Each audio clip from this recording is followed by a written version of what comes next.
this meeting to order. The Provo Municipal Council is now in session for our work meeting. It is 1:05 p.m. on Tuesday, January 22nd, 2019. We are convened in the City Center Conference Room at 301 West 301 West Center Street. 351. Whew, thank you. 351 West Center Street, Provo, Utah.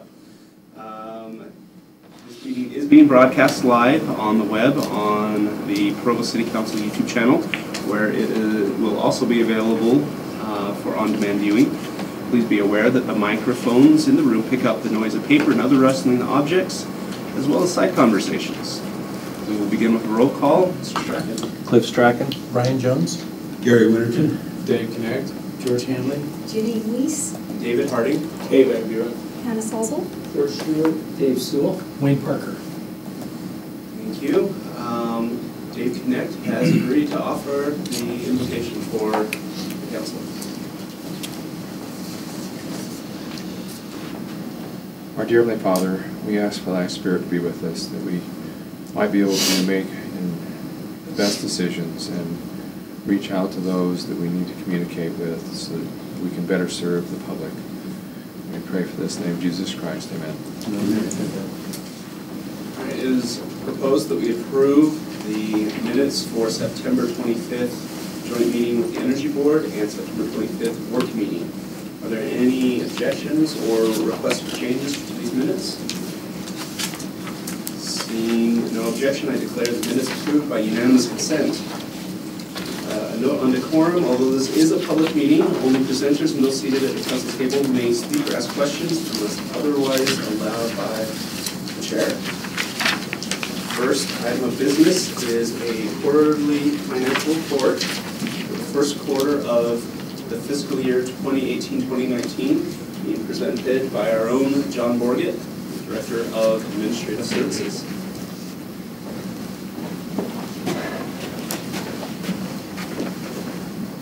Thank you, Chair Harding. It's a pleasure to come in and kind of walk you through the quarterly report. This report, and if we scroll down just a little bit on, let's see, I want to go back to page 1. And yeah, the purpose, perfect. And the quarterly report really is designed to basically give an unaudited summary, high-level information for the council and other readers to review. As a reminder, if we scroll down just a little bit, we still will present our CAFR at the end of the year that's audited, and so just realize that this is just kind of an early shot, gives you kind of an idea, but it doesn't replace, and we will eventually have an audited report of the full year. You go to the next page. As a reminder, this is, as we all know, we're 25% through the year, okay? But so on a normal basis, if everything came in equally through the year, we would expect revenues and expenses to be at 25%. And as you can see up here, we're at 24. So pretty close to 25% across the board. But one of the big items that you can see up here, property taxes, we pretty much get most of that in the November, December timeframe when went through the county, and so that one's really low, and we expect it to be low. Okay. Also, as we look at sales and use tax, we're right at 26%. We're up a little bit from what we expect. I'll talk about that a little bit later, but once again, it's all subject to seasonality. The other thing that happens with sales and use tax is that usually in the November-December area, when we have Christmas sales, there's usually a spike there as well. But the good news, what I would share right now for each of you is we're on track, okay, and we're actually slightly ahead of where we budgeted, and also slightly ahead of the prior year, and so we continue to see a positive trend that we've had for a number of years. If you scroll down a little bit, you can actually see the transfers as well. And you'll see we are at 31%, and one number that really jumps out on here is the transfer from water. Did I do that? Okay, sorry. It's 47%, and where that comes from is July and August and September are big water use months for our water division. If you look at the water that's used and the billings that go out in the winter, they're really low. And so we are, at the end of the day, we're not up 47%. We are on our annual total, but we still expect that we'll be slightly above budget, but it does kind of distort that a little bit. Same thing can be true with energy. As we know in the summer, particularly July, August, and even in September, we're running our air conditioners a lot, and so they tend to jump up a little bit early, and then as the year moves on, it averages out some. But overall, I would just say things are looking good, and so we are ahead at 31%. And once again, if you have any questions, feel free to ask them. We go on to our first set of graphs. This is the general fund, total revenues, and this is just the first quarter, so this is the only one we're really looking at right now. And the blue line here represents where we're at, and you can see that we're ahead of 2007. We're actually just slightly behind 2017, but real close there. And we are ahead. Oh, excuse me. We're the blue line, so we're ahead of everything as well as the budget, and that kind of is consistent with what we just shared in that financial statement. So overall, we're in a good place. And then if we scroll down, we can look at transfers in, and the same. Okay. We're ahead of the prior year, and we're also slightly ahead of the budget, which is consistent with what we just looked at. If we take a look at sales tax, once again, this is 3 months of sales tax data, but a lot the same. I share with you a little bit. Right now, we have actually received 4 months. Okay, so we received 1 more month because we have to wait a couple months before we get our sales tax information. And right now, through 4 months, we're 3.38% above the prior year, and we're 3.51% above the budget. Okay, and so not huge increases, but positive increases, and still on a positive trend. And that's what this graph shows here. If you look at what we call the RAP tax, or the Recreation, Arts, and Parks tax, that's based on point of sale. Okay, and just ahead of last year and ahead of the budget by a fair amount, which should follow pretty much close to sales tax. Not exactly though, because sales tax, half of it's based on our population compared to the population of the state, and half of it's based on point of sale, where our Recreation, Arts, and Parks tax is all based on point of sale. And so that, but still pretty close, and we're still in a positive situation there. You go to community development fees. This is the one area where we've been down a little bit the last couple of years. You can see that we're below last year, and we're also slightly below the budget. And my perception as I've dug into this and done some analysis is that a lot of this is coming, and as you look at these big numbers back here, came from large commercial projects in Provo, projects like the hospital, projects like the new, like buildings up on BYU, the MTC. All those things do have building permits associated with them, and so large projects. And I'm sure that there'll be more large projects coming, but right now, as we foresee it, a lot of our growth is based on either residential or smaller commercial projects, and so as a result, we're not seeing the numbers that we were seeing before. They're not dropping in a huge magnitude, but still they are an area where we're a little bit down. Okay. If we go to parks and recreation fees, which is our rec center or other parks projects, slightly above last year and above the budget. So continue to see positive there. If we go to franchise fees, you can see with franchise fees, and I would just mention a lot of this has to do with timing. It does show that we are down right here and a little off budget, but what happens is on our franchise fees, we collect a number of those from businesses, and they tend to lag a little bit to get them. And then what happens at the end of the year, we accrue for them. We back them into the year so we have a complete year.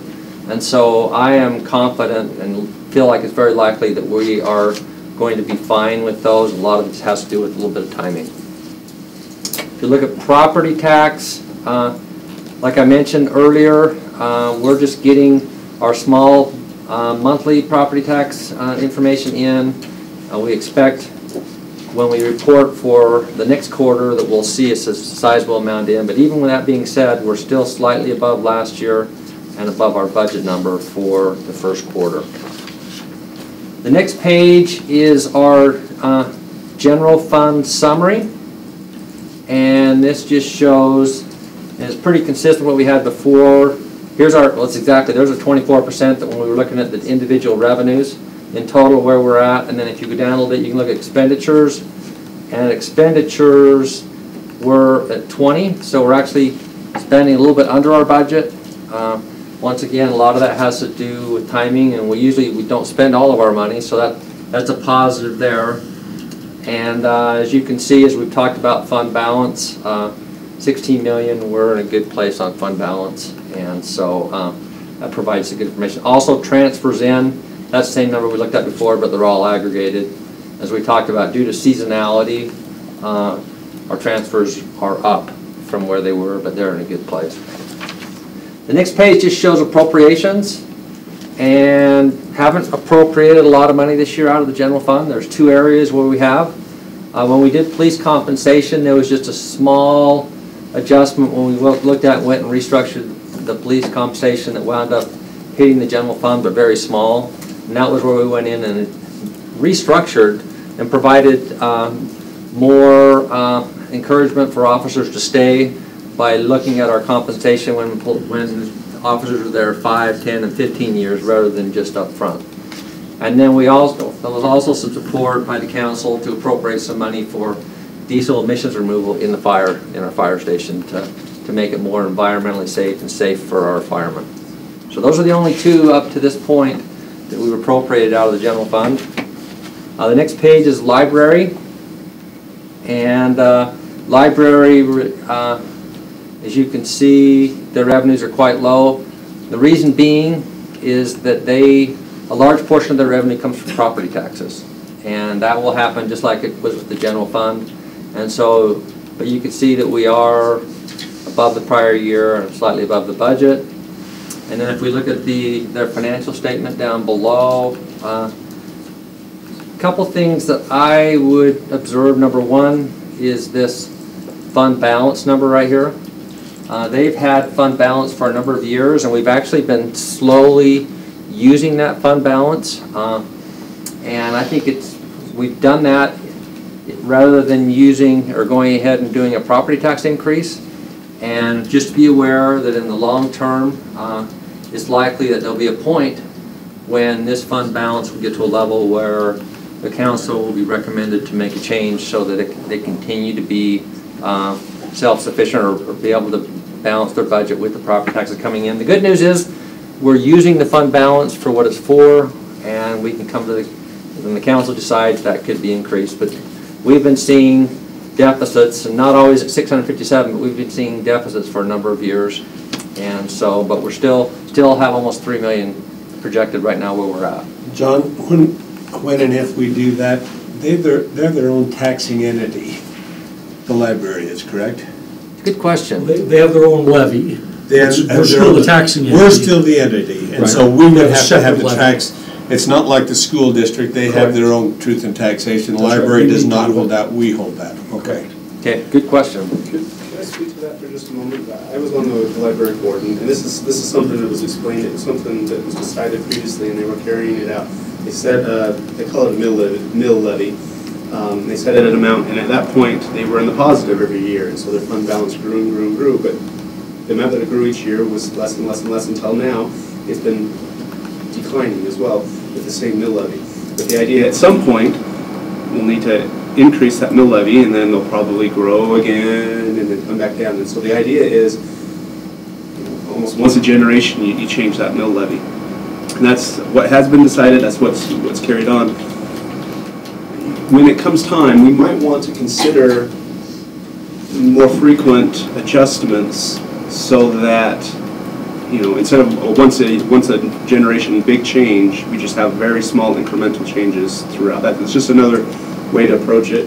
It's another truth in taxation, but anyway, it's just a different approach, something to have in the back of your mind as we wait for them to come to tell us that they need to make a change. Now, the question I have about that is, we don't set the mill levy, do we? We do. We set that mill levy specifically. And what happened when we went through and did the remodel or the reconstruction of the library a number of years ago, we actually set that rate at 0.0001, I believe it is. And then what's happened ever since then is the property values have gone up, that rate's gone down, and what the rate that we set it was the maximum amount that we could at the time it's happened, and it's down almost half of what that rate is now over a number of years. So there's room to move it up legally, but right now, and I personally support, until this fund balance gets to a level where we feel like they don't have the fund balance to operate it. I think it's a good use of the fund balance, but eventually it's going to need to be addressed. And it's up to the council when they want to do that. Okay, take a look at the golf course, which is the next page. You can see that their revenues are slightly ahead of the prior year, and they're also ahead of budget, which is a positive. They've been on a positive trend with the revenues for the last several years. And then if we scroll down a little bit, you can see that their fund balance, the general fund does have somewhat of a subsidy, but we've talked about this new program of the triple play that's hoping to eliminate that subsidy. But they really, matter of fact, their fund balance is actually slightly negative at the beginning of the year. It's about 22,000 right there, but we purposefully have not tried to build fund balance there. We've tried to just keep them level so that they can operate. But as they look at the triple play, and there may be opportunities through that to build fund balance, but right now it's pretty much zero, okay? And so that's just so you can be aware of what that is. If we go to the water fund, you can see when we looked at this earlier, you can see that we're right about exactly the prior year, which is interesting, which kind of goes along with what we were saying, that it's a seasonality thing. But then when you compare it to the budget, they're quite a bit ahead. And we don't budget by the quarter, we actually budget annually. And so this number probably doesn't really take into account the seasonality like it really comes in. That's while they're ahead of it. But let's scroll down a little bit and look at their financial statement. You can see that that they have about $11 million in fund balance. Okay, and I know that there's been an intent as we've looked at rates and as we've adjusted things. We want to be bringing in adequate funds so that we can meet our needs, and we're seeing that here. You can see also that there are some projects out here, and if they spend everything right now, they're actually about 246,000 to the negative, but they're trying in their planning to take the money that's coming from their revenue and define it for projects. The other thing that you're probably aware of is when we get to the end of the year, if there are projects that they're in the middle of or they're working on, we carry that money over, so it's included in their CIP budget, and that's what that number is right there. So they've got about 11 million, and then they've got about 12 million in projects out there budgeted that they're anticipating or thinking on. And the whole intent when that money was brought in was to meet important infrastructure needs. Is that major project the water line from the canyon? Don't know if that's included in that number. I don't think it is. I know it's on their CIP long-term list, but I don't think it's actually one that's encumbered right now. But that's something that, Dave Decker or his team, or I'd be happy to dig into it, but I don't think so, but I'm not sure. If we go to wastewater, once again, they are up pretty significantly over the budget and over the prior year. And some of that comes from when you look at rates and you adjust rates, sometimes it's hard to actually estimate exactly what the impact's going to be. But it is looking quite positive. If we scroll down a little bit, you can see. Right before you go on, it's almost $1 million over last year, same period. That's pretty substantial. Yeah, and I'm gonna have to get back with you on this, because one of the things that's interesting, if you look over here, it shows they're right at 25%, okay? Which would, to me, indicate that that this number right here, and then let's look where they're at this year. Scroll up just a little bit so I can see. Okay, so here's the current year to date. They're at 3.8. Prior year 2.8. Yeah, so they are. This looks good. But the budget of 15 million. Yeah, that looks about.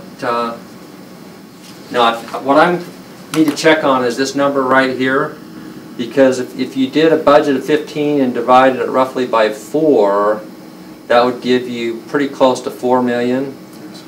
And this, I'll have to check on that and see. But it's interesting that it's based on water usage. Our wastewater isn't it? Wastewater is more just a flat percentage. I mean, it's a percentage of usage. It's a fixed amount. Yes. And we've been, and our usage was about the same. Well, you would expect it to be consistent throughout the year too. It wouldn't be in the summer. It wouldn't be really high, and then really low in the We also did our most significant rate increase effective this fiscal year that we've done over the last several years. So this is when wastewater starts catching up with some of the other funds. So a lot of that's more than likely rate increase. I think everything's great. The only one that I want to check on is this budget number. That budget number looks a little bit low. Yeah. So I'll check on that and see. But the blue line makes sense, and this column makes sense from. Oh no, I guess this makes sense. But I would have thought that this number would be closer to this number. So I'll check on that and let you know. Okay, if we go. But I want to show you one thing that's significant down at the bottom, though. Here is that fund balance is almost 16 million. Okay, and kind of the goal and the plan is to accumulate some money for the future treatment plant, as well as some of these infrastructure needs. And once again, it's included here, but see, that's a pretty significant number. And I know that some of this money that Dave's budget, he's talked about it in meetings, is placeholder. Okay. Setting it aside for the treatment plant and other important projects. And the important message is this number is growing and building for our future needs. So I think that's really important and something you've been watching very closely. If we go to the next page, which is energy, as you can see here, Travis is with us. If he wants to expand, but I just mentioned that right here, we're pretty close, just a little behind last year's budget, and just off of, last year's number, and then just a little bit off of our budgeted number. And so, but they're all pretty close, really close to where we expect. And then, as you can see here, fund balance is about 37.5 million, and then midway through the year, and some of this has to do with timing of expenses. But if you go down a little bit lower, it's showing right now about 40 million. Does that number, that Travis nods that that's kind of where he expects it would be. And so they do have a healthy fund balance. And as I've been in different meetings, particularly from utilities, you know, they're expected to have a certain number of days outstanding. And I think that we're in a good place with our fund balance with energy. Okay, if we go to the airport. Last year our revenues were up a little bit. This year we're pretty close to our budget, but down slightly. And I may have to do with some of the usage there, but we are down a little bit in the airport. Do we know why? It looks like 2018 was some kind of anomaly. Or? Yeah. Is it because we quit flying to a few places and during the year? Possibly. Not as often to some. Yeah, I will do a little follow up on that one as well as water, but they are down. They are down somewhat from the previous year. Okay, if we take a look at sanitation. Sanitation, they're up from the prior year and also up from the budget. I know that they did have a rate increase last year. And as you look at their fund balance, scroll down just a little bit. Yeah, their fund, they have about 900,000 in fund balance. And then if we go to storm drain, they're up from the prior year and also up over the budget. They also did have a rate increase last year. They started with 1.6 million in fund balance, and they currently are at 2.4. And I know that they've got some capital improvement projects that they're planning on as the reasoning behind doing their rate increase. And then if we go to the transportation utility fund, they're up a little bit over last year, up over the budget. And their statement, they started with about 2 million in fund balance, and they have about the same, about 2.2 million in fund balance. And so that's each of the funds, and that just kind of gives you a high-level overview of kind of how things are going, and it lets you know if there's any really big red flags or areas that we need to be concerned about. My report is that you know, things are pretty much on track. And I'll follow up on those 2 items that we talked about. The other thing that I wanted to share with you briefly is just kind of give you a real high-level overview of the 2020 budget that we're starting. Just to let you know, both Dustin and I met with the mayor and Wayne last week and kind of went over some numbers. And we have a meeting scheduled tomorrow with Cliff and the council staff to kind of touch on those numbers. But wanted to just let you know of a few things, kind of consistent with what we looked at with the quarterly report. We expect that we're going to stay on a similar trend. We looked at each of the revenues, and right now in the budget for all the revenues, we're anticipating about a 1.5% increase, with some things going up, some things going down. We've also, as we looked at sales tax, we've budgeted for about a 2% increase in sales tax over this year's budget. One of the other things that we have done kind of intentionally as we prepared the budget, we've always tried to be conservative, so that if we're surprised, we hope to be surprised with better numbers than we anticipated. There always is the potential that there'll be a downturn and that we won't reach our budget, but we've tried to be conservative so that we give ourselves a little bit of room for margin for error. I'd also let you know that our transfers we're anticipating to be up about 4.75%, and that's mainly just because of utility rate increases and how they're impacted with the transfers. So that just kind of gives you a little idea of roughly what we're looking at as we watch and look at revenues close. The other thing with sales tax, we'll get a lot better indication as we get some more of the information from this fiscal year. Like I mentioned, we've only got 4 months so far. By the time we get into May, we'll have around 7 or 8 months. So that gives us more information, better able to project what's going to happen in the upcoming year. Any questions for me? Okay, I will get an answer to those 2 items to Cliff and his staff and then forward it to you. Thank you, Mr. Borgett. Yes. Sorry, thank you. Okay. Thank you, Mr. Borgett.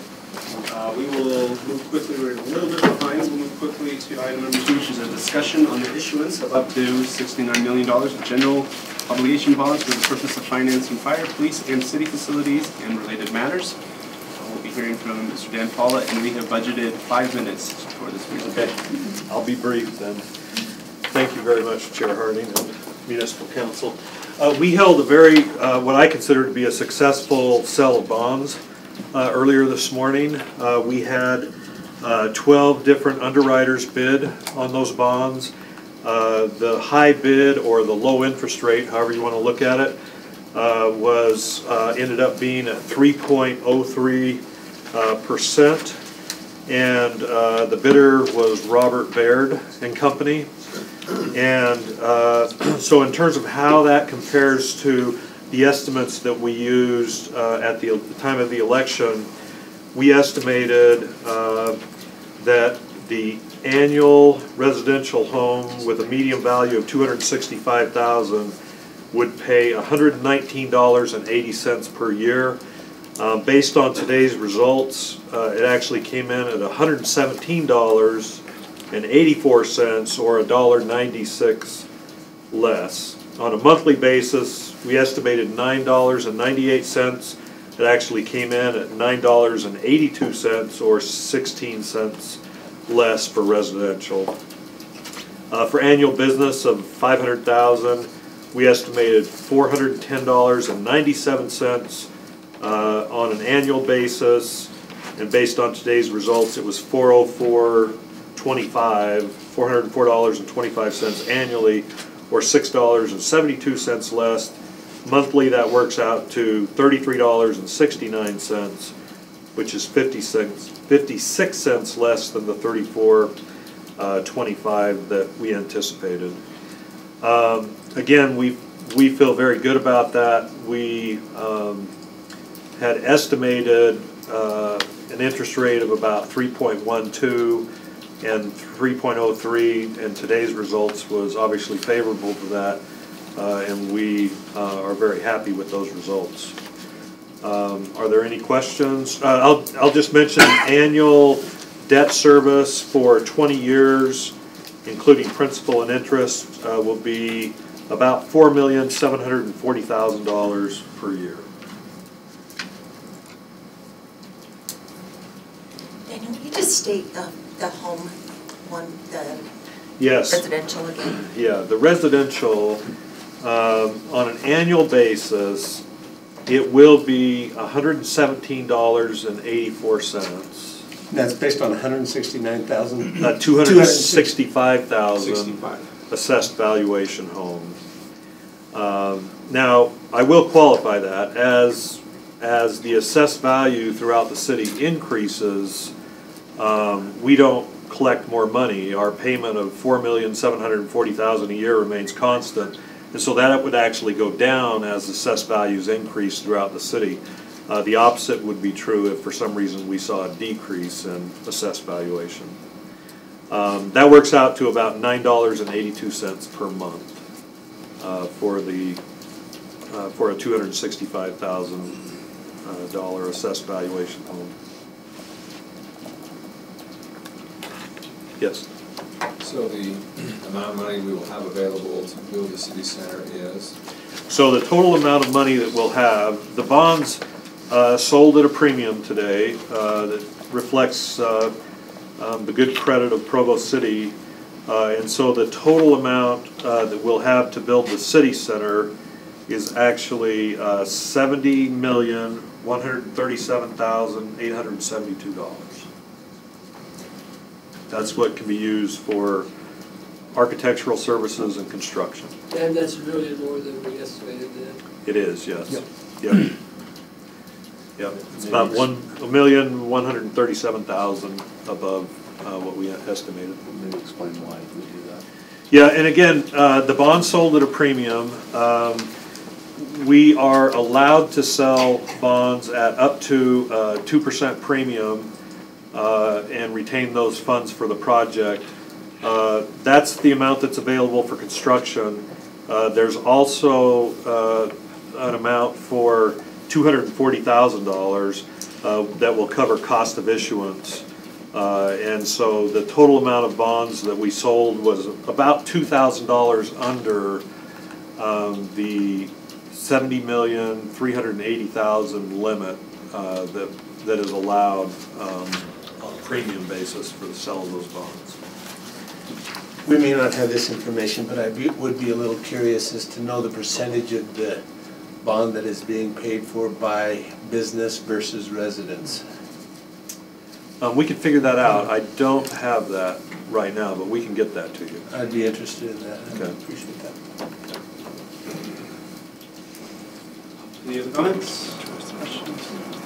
Thank you. And I'll just mention, we will bring this before the council this evening. The sale today is subject to council approval later this evening in order for it to be finalized. Thank you very much. Appreciate it. failed to welcome the mayor before this last item, but we would like to thank her for joining us. Also, I'd like to thank Mrs. Weiss for helping us with our minutes today in the absence of Ms. Vanderwerk. We will now move to our third item, the semi-annual report from the Sustainability Committee. We will first hear from Mr. Jarvis, and then later be hearing from Mr. Taylor, our Parking and Sustainability Coordinator. And we have a total between the two budgeted 30 minutes. We're happy to report to you after a banner year last year, and a lot of the credit for that banner year goes to people in this room. Let's see, do I just press the button to make this? Yeah. That one to point. Yeah. And that one to point. Okay. Well, in the first place, we had good support from the central administration. The mayor delegated contact with us, and administration of environmental things to the deputy mayor, Isaac Paxman, who's just been great. He's there every time we meet. He meets with us monthly, and that's been most useful. And we have to salute you council members for helping us do a number of things. You may recall that in 2017, we passed a joint resolution with the mayor advocating testing of diesel trucks, small diesel trucks, and that resulted in HB 101 last year, which makes it mandatory that diesel trucks in Utah County finally be counted. We were the only county on the Wasatch Front that didn't have mandatory testing of diesels, but now we do. Partly, I think, thanks to the pressure that, or the encouragement we gave to the legislature with your help. And also, I'm very grateful for the revision of community property assessed clean energy, also known as CPACE, which we revised. We passed it earlier, but then this CPACE makes it apply also to net metering projects. So and it makes it easier for people who are building or remodeling and want to have things be energy efficient. This CPACE, we now are one of among the few places in all of the state of Utah that does have this program going. It's all over in many places in the United States, but we're pleased that Provo is one of the ones that gives us incentive. Don, was that CPACE basically, Travis, was that basically for commercial? Was that the... Yes, primarily for commercial buildings, okay. Yes. And we don't have... Yeah, commercial buildings, yeah. Yeah, so if we don't have a lot of net metering with commercial buildings. We have some, but not, because most of those would be, a lot of them we think over 25 kW, is that? Yeah. That's correct. We have a few. We have like 3 on commercial right now. But with the possibility of a buy-all sell-all for others. Okay. But the good news is that, again, everybody's working together. The Provo City Power has improved their rates for solar, for commercial. And for a long time, we kept getting complaints from the people who wanted to put in commercial solar that it was too high. I mean, the return was just not good for their investment. But now it's much better. And so we expect to have more of those. Community development has been great to work with. You know, they supply us with a secretary, and we meet in a room. And then when there's things going on, like planning of the Southwest Provo, we were invited to participate in the planning of Southwest Provo. We appreciate that. We have an Employee Sustainability Committee, I'm sure you know, which is quite active and are doing good things, and we'll communicate with them. They meet every month, as we do. It's a volunteer committee, but the mayor has indicated that every department has to have a representative on the Employee Sustainability Committee. They're doing good things. We've worked with them on the issues of things like bicycle sharing, and they're now looking at electric scooter sharing. So, and we try to keep in touch with them. One of the values is that we had met back and forth between the two committees. I think probably the biggest thing that took lots of our time and yours last year was hiring a parking and sustainability coordinator. We helped get the word out to the possible applicants. We had a grand total, how many was it, Gary, 38? I thought it was 35. 35 applicants, which was really an astounding number of applicants. We were able to choose out of those, and there were some absolutely stunning possibilities, including the one we chose, Austin, who's our local man and well prepared for this. We've been pleased to have greater cooperation and coordination with the Provo Energy Department. A number of meetings with them. We participated in a public input night. The public is very interested in where our energy is coming from, and because of that, they invited us, and we participated in that. And George Handley also was among the presenters at that. As far as land use planning, not only did we participate with the planning of Southwest Provo, we have a fairly active Provo Agricultural Commission, and Sean Miller is head of that, and Sean has been working hard with the U.S. Department of Agriculture and with the Nature Conservancy to find funding to support preservation of a large parcel, something like 38 acres in northwest Provo, adjacent to Utah Lake State Park and the Provo River Restoration Area. And it looks like we're going to be able to get money to do that, and Sean continues to work on that. I assume that all of you have in front of you a copy of our report from last year, so I think that pretty well gives an idea of what we did, and I don't want to assume that you can't read, so I think rather than talk more about that, I'd like to go to another problem which the Sustainability Committee has recently been thinking a lot about, is where should our electricity come from? And to answer that question, we'd like to discuss the issue of why so many electric companies are moving from coal to lower carbon sources. And of course, some of that movement is because of the fact that many coal-fired power plants are simply no longer profitable. Deseret News reported in early January that 60% of Pacific Corp's coal-fired power plants are just simply losing money. So that's why. Don, is that because of new federal regulations that is that why it's costing them so? What's causing them to lose money? It's not the regulations. It's primarily that other sources are getting cheaper. The regulations may have some small effect on it, but Travis can say more about that than I. Well, I think previous regulations have driven up the cost. When it comes to coal mining, that type of thing, the regulations on that have driven up the cost. But the other sources haven't. Yeah. And that, whoops, what did I do?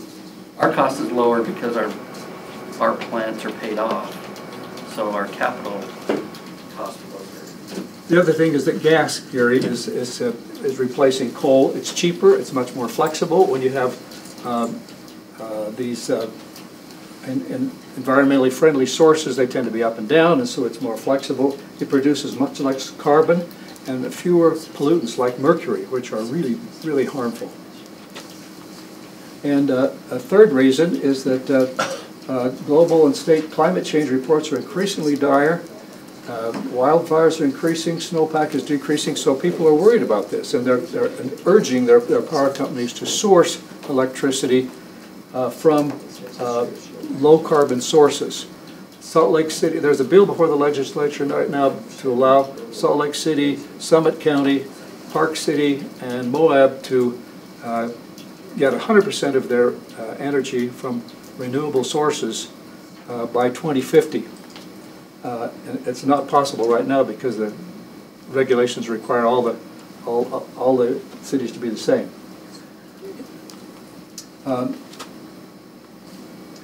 Well, the good news is that low carbon sources, which would include wind, solar, hydro, and nuclear, notice we're saying low carbon sources rather than just renewable resources, because a lot of environmentalists don't recognize nuclear or hydro as renewable, but they are low carbon, and our Sustainability Committee is very much in favor of those. These are increasingly feasible, and Utah Municipal Power Association says that 42% of its electricity will be from low carbon sources by 2022. This is without us doing it, and that's where the market is moving. Could I interject there? And yes. Correct me if I'm wrong, yeah. But when we say that that's where the market's going, and there's definitely that I think UMPA, which Provo has a pretty strong influence on, has been cognizant of these things and have been taking steps. I don't know if that 42 is purely market driven. I think it's been a conscientious choice by. We have good people running Provo Power and UMPA, and we really like working with them, and we think they are socially and environmentally and as conscious as well as fiscally responsible. Let me just weigh in on that. They had, with the power plant that we have here in Provo, we bought the natural gas plant in West Valley. We were looking at solar, community solar opportunities, and they are really they're very aggressive in this area right now. They are indeed, and with that kind of background, the Sustainability Committee would like to recommend that Provo City supply 50% of its electricity from low carbon sources by 2030. And you notice that this is only 8% more than what they say is going to happen anyway. So we'd like to suggest that the sustainability, that the city move a little bit up from that, and we'd like to suggest that they mount a vigorous advertising campaign for Renew Choice. As you know, Renew Choice is the Provo's low carbon electricity option. Residents can pay an extra $2 for 100 kilowatt hours and get low carbon energy if they want to. But we have very few people participating in it. It's just embarrassing how few are. We hope percentage-wise, I think our city is about as low as any city in UMPA. It's embarrassing. It's really embarrassing. And Travis assures me they had a pretty good advertising campaign. They just couldn't move the needle. But we think we need to try again. We would like to include data on climate change in sourcing decisions, and what that means is when it comes time to decide on sources, that they also consider what the experts are saying. And we have lots of experts in the local universities that can be brought in to discuss it. And now, these cities I mentioned, Summit County, Salt Lake City, Moab, and Park City, want to have 100% of their electricity from renewable sources by 2050. We're a little conservative. We know you're conservative, and so we're not suggesting that. We think that we should work towards sourcing 100% of our electricity from low carbon sources when technology allows it. And Don, I have a question about that. Do they plan on going off the grid, or how do they plan on doing that? Because you can't get 100% on a grid. And that's part of the reason why we're not suggesting it. Travis has pointed out to us, it's you're basically using the grid for a big battery, and so we're just not suggesting it right now. But it's possible that that'll change, and when technology allows it, we're suggesting that. And we recognize that Provo City Power Board is the one that advises the Municipal Council on questions relating to our energy development. We have Ned Hill here, who is chair of the Provo City Power Board, and we'll be consulting with them on the 4th of February. And we hope that the council will invite the Power Board to report its advice on future sources of electricity from people who are experts in the area. We're not experts in electricity, we're experts on the environment, and we think it's a good idea to think about this, but the sure word will come from Ned Hill and his Power Board. And so we appreciate your attention, and we know that we're all working for a better future for our children. I'd like to turn the time now over to Austin Taylor, who serves as our secretary and does a great job. Mr. Jarvis? Yes. I really appreciate your helping us get back on track time-wise, so I appreciate that. There were a couple of, issues I wanted to bring up. By all means. Do we know if anyone in Provo has used CPACE yet? And last I had heard, no one had opted to use that program. I didn't know if you had heard anything. I haven't heard of it. Dave, have you heard anything? I haven't heard of anyone. I know they're organizing an upcoming seminar here to spread some more information about it. Well, the problem is that many people don't know about it.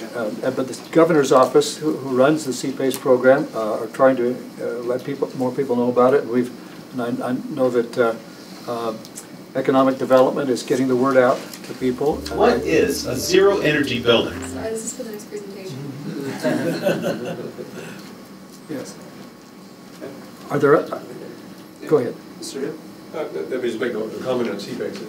It was implied earlier that it was just for solar things, but it's for any environmentally friendly change that you want to make to your business. So We approved it for air conditioning also, I think, heating and air conditioning. Yeah. Those Well, things yeah. a while ago. The original one was for anything except renewable, or I should say net metering, anything but net metering. And then last year, you added net metering. So, you know, if you just want to add more insulation to the attic of a business, that works too. And it's a great help.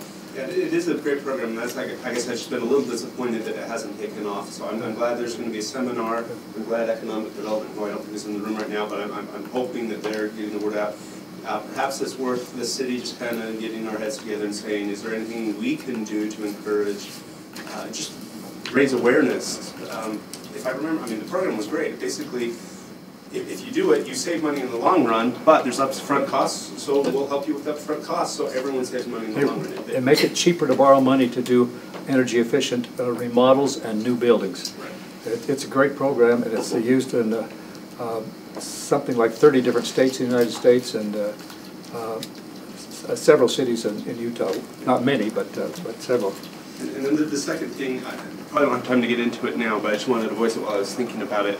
I'd love to learn a little bit more when you talk about the electricity rates for solar on commercial improvements on that. I didn't understand that when I read the report, so whether, I just, at some point later on, not in this meeting, I'd love to get a little bit more information on that. The rates are much better now for commercial solar than they were. And Travis has all that information. I actually have all the information that Travis gave me, but I'll get with Travis on that. Thank you. Are there other questions on the Sustainability Committee's report for 2018? George. You have the appendix on the Clean Air Toolkit. I'm just wondering if you want to quickly give us an update on the effort to make that more applicable statewide. Yes, we're pleased that not only is Congressman Curtis interested in having this go more broadly, but also UMPA is raising money to do that. And not UMPA, Envision Utah is raising money for that. And we expect to do that. And the Sustainability Committee has been looking at the Provo Clean Air Toolkit, and they feel that it's a little, it's sort of put together by engineers. With all due respect to engineers, you know, they look at what, you know, makes intellectual sense, and they just plopped it in there. Like the first thing you should do in order to make the air better in our valley is to go buy a new car. Well, okay, that's a great idea, and it's absolutely correct from the point of view of finances, but not everybody can buy a new car. And so they have a number of suggestions of small things that could be done. Start out like with changing lawn equipment and not idling as much and that sort of thing, rather than just putting that as the very first thing is to go buy a new car. So we'll suggest that Envision Utah make some changes in the toolkit itself to make it more friendly to ordinary families, and sort of get them in, and then we hit them with the new car idea a little later down the line, which is really important. Would that I guess one concern I would have is that, I mean, I think it's fabulous that that's happening, but I don't want it to happen at the expense of Provo citizens not ever really taking any steps.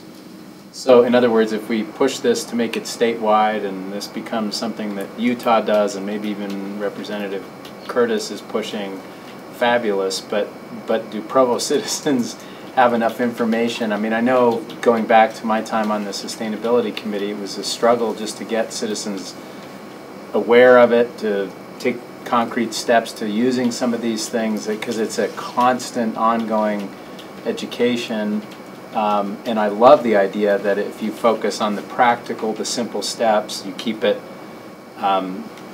focused in terms of small steps rather than the big ones, which would be buying a new car or, you know, redoing your entire heating in your home or whatever it might be.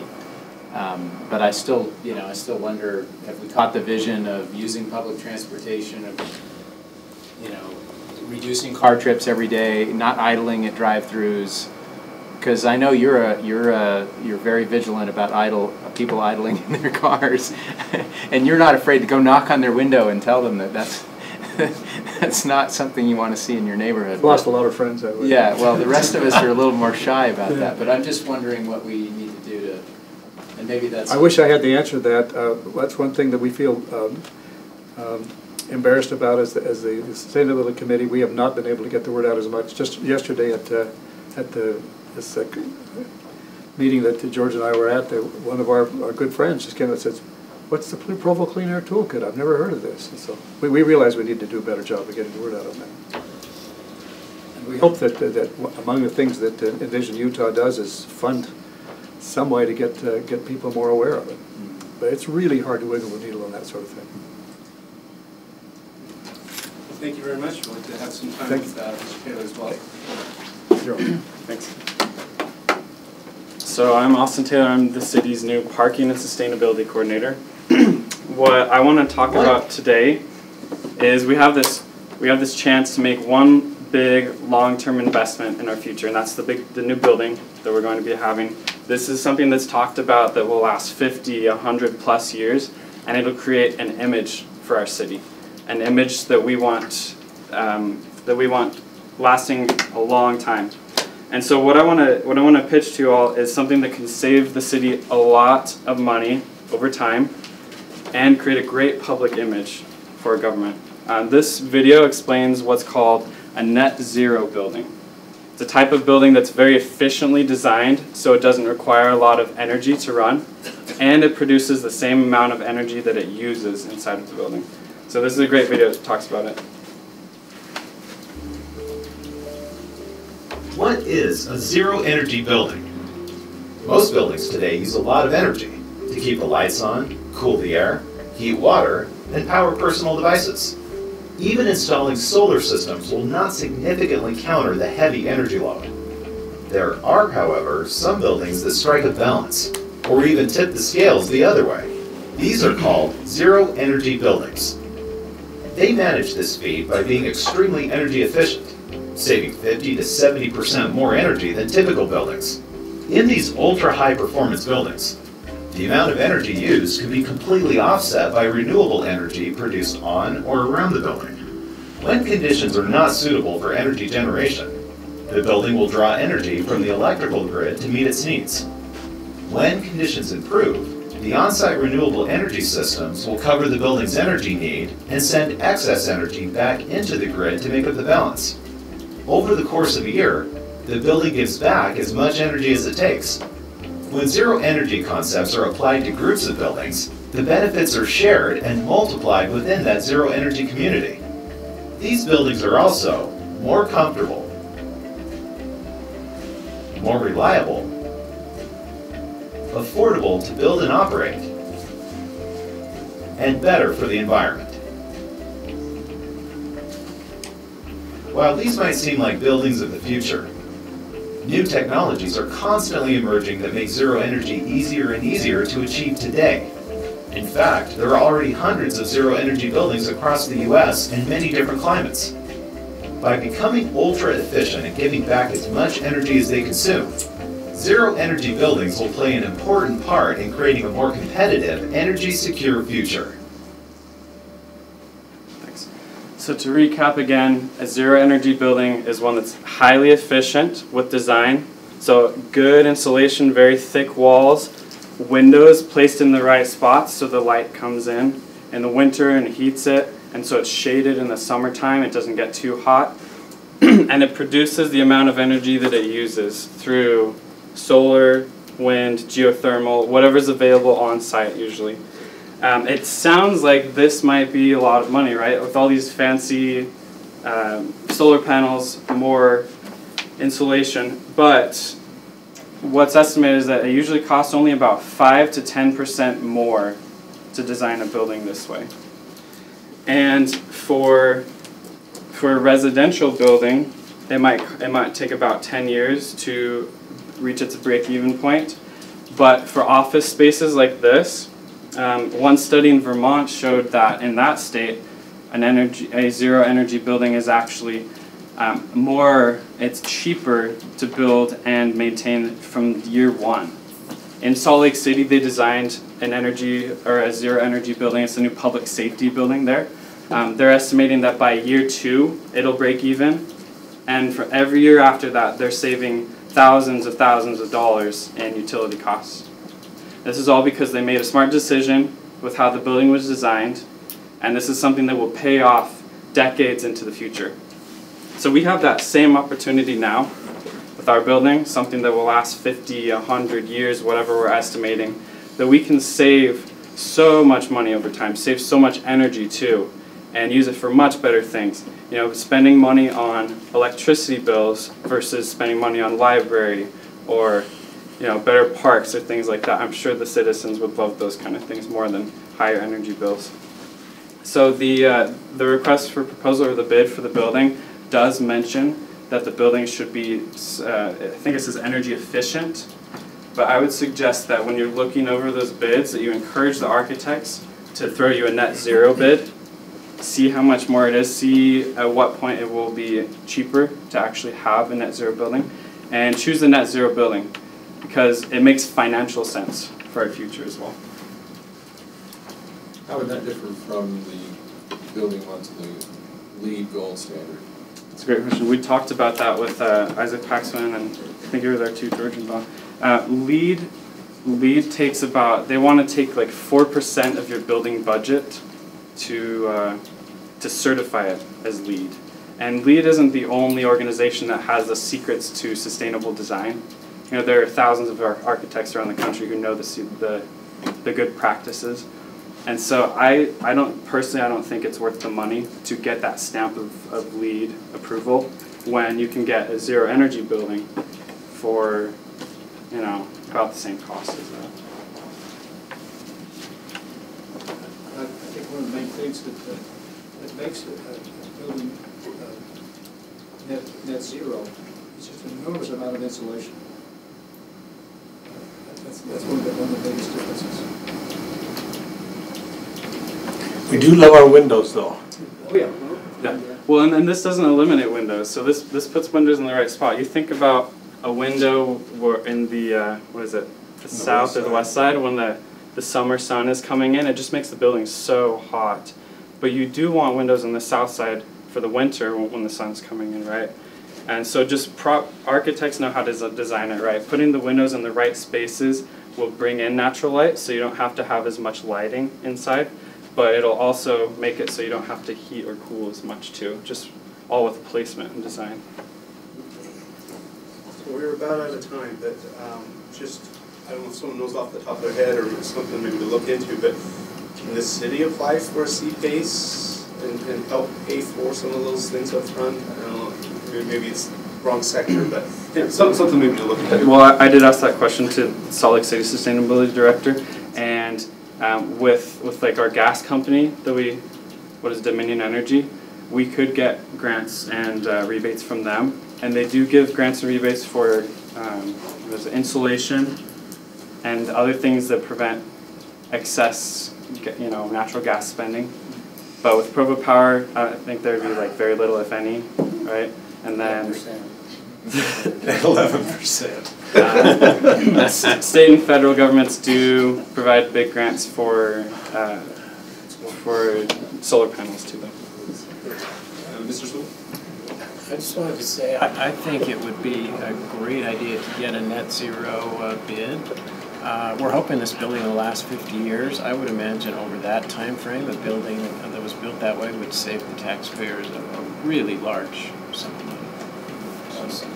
Yeah, we did have that discussion in the course of the debates about the city building, that we were looking at something that would pay off over the long term. And I still remember, I think it was Mr. Bingham from Provo who said, why are we only talking about 50 years? Buildings today should be built to last much longer than that. And I think even when you start thinking beyond 50 years, the sense of this starts to really ring true to me. I'd always been pretty persuaded by the certification process, but after looking at the price tag on that, I was frankly appalled at how expensive it was.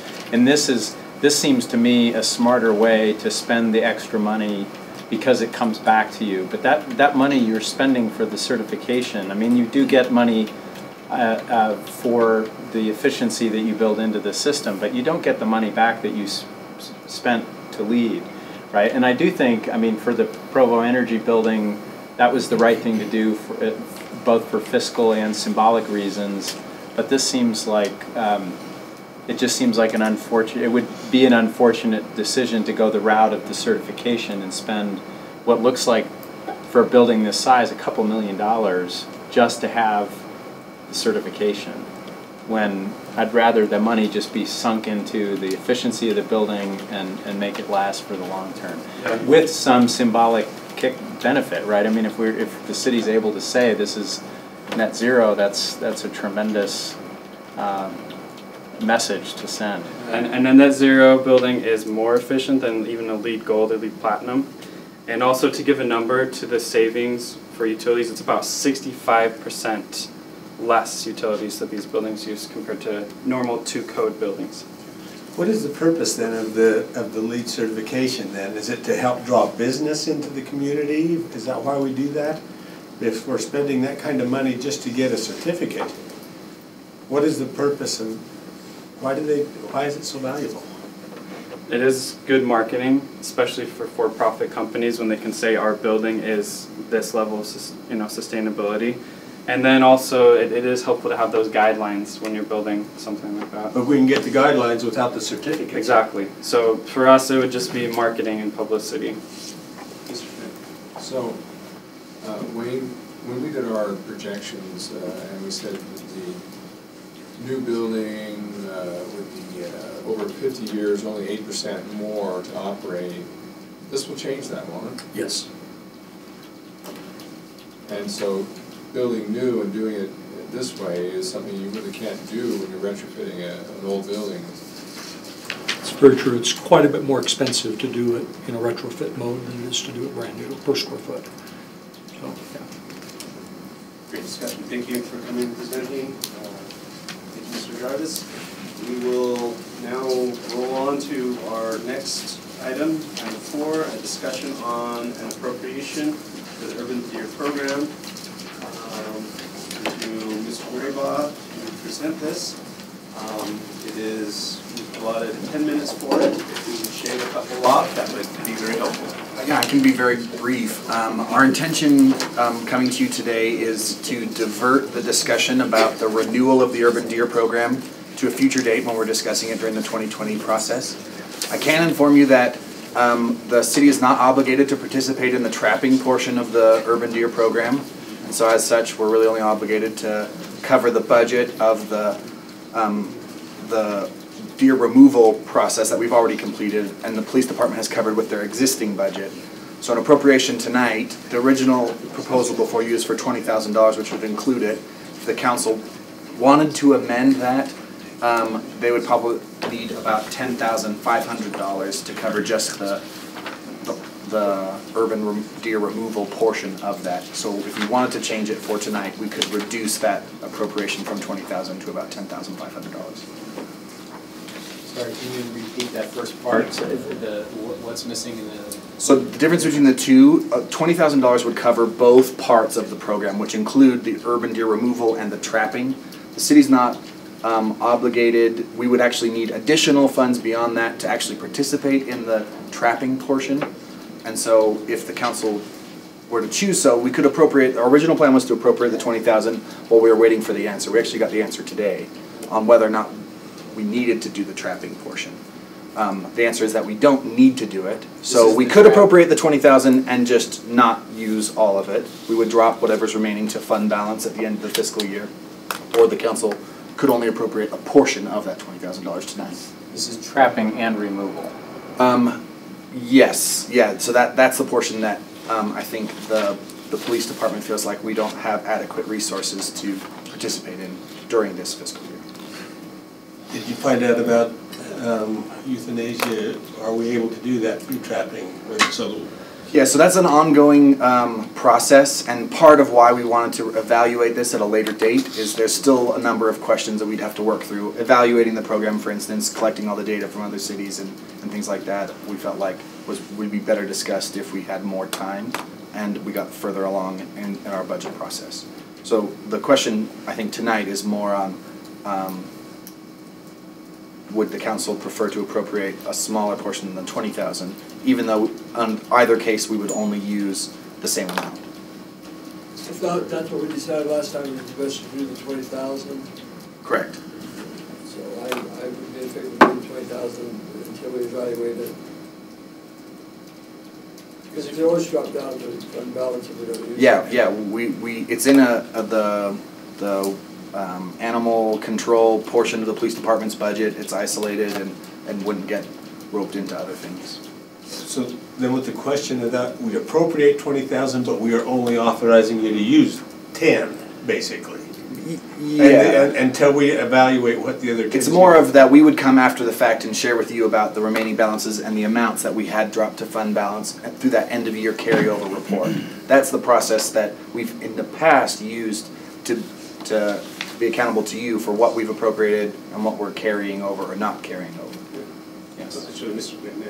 Yeah, so who makes the determination whether we can trap and euthanize?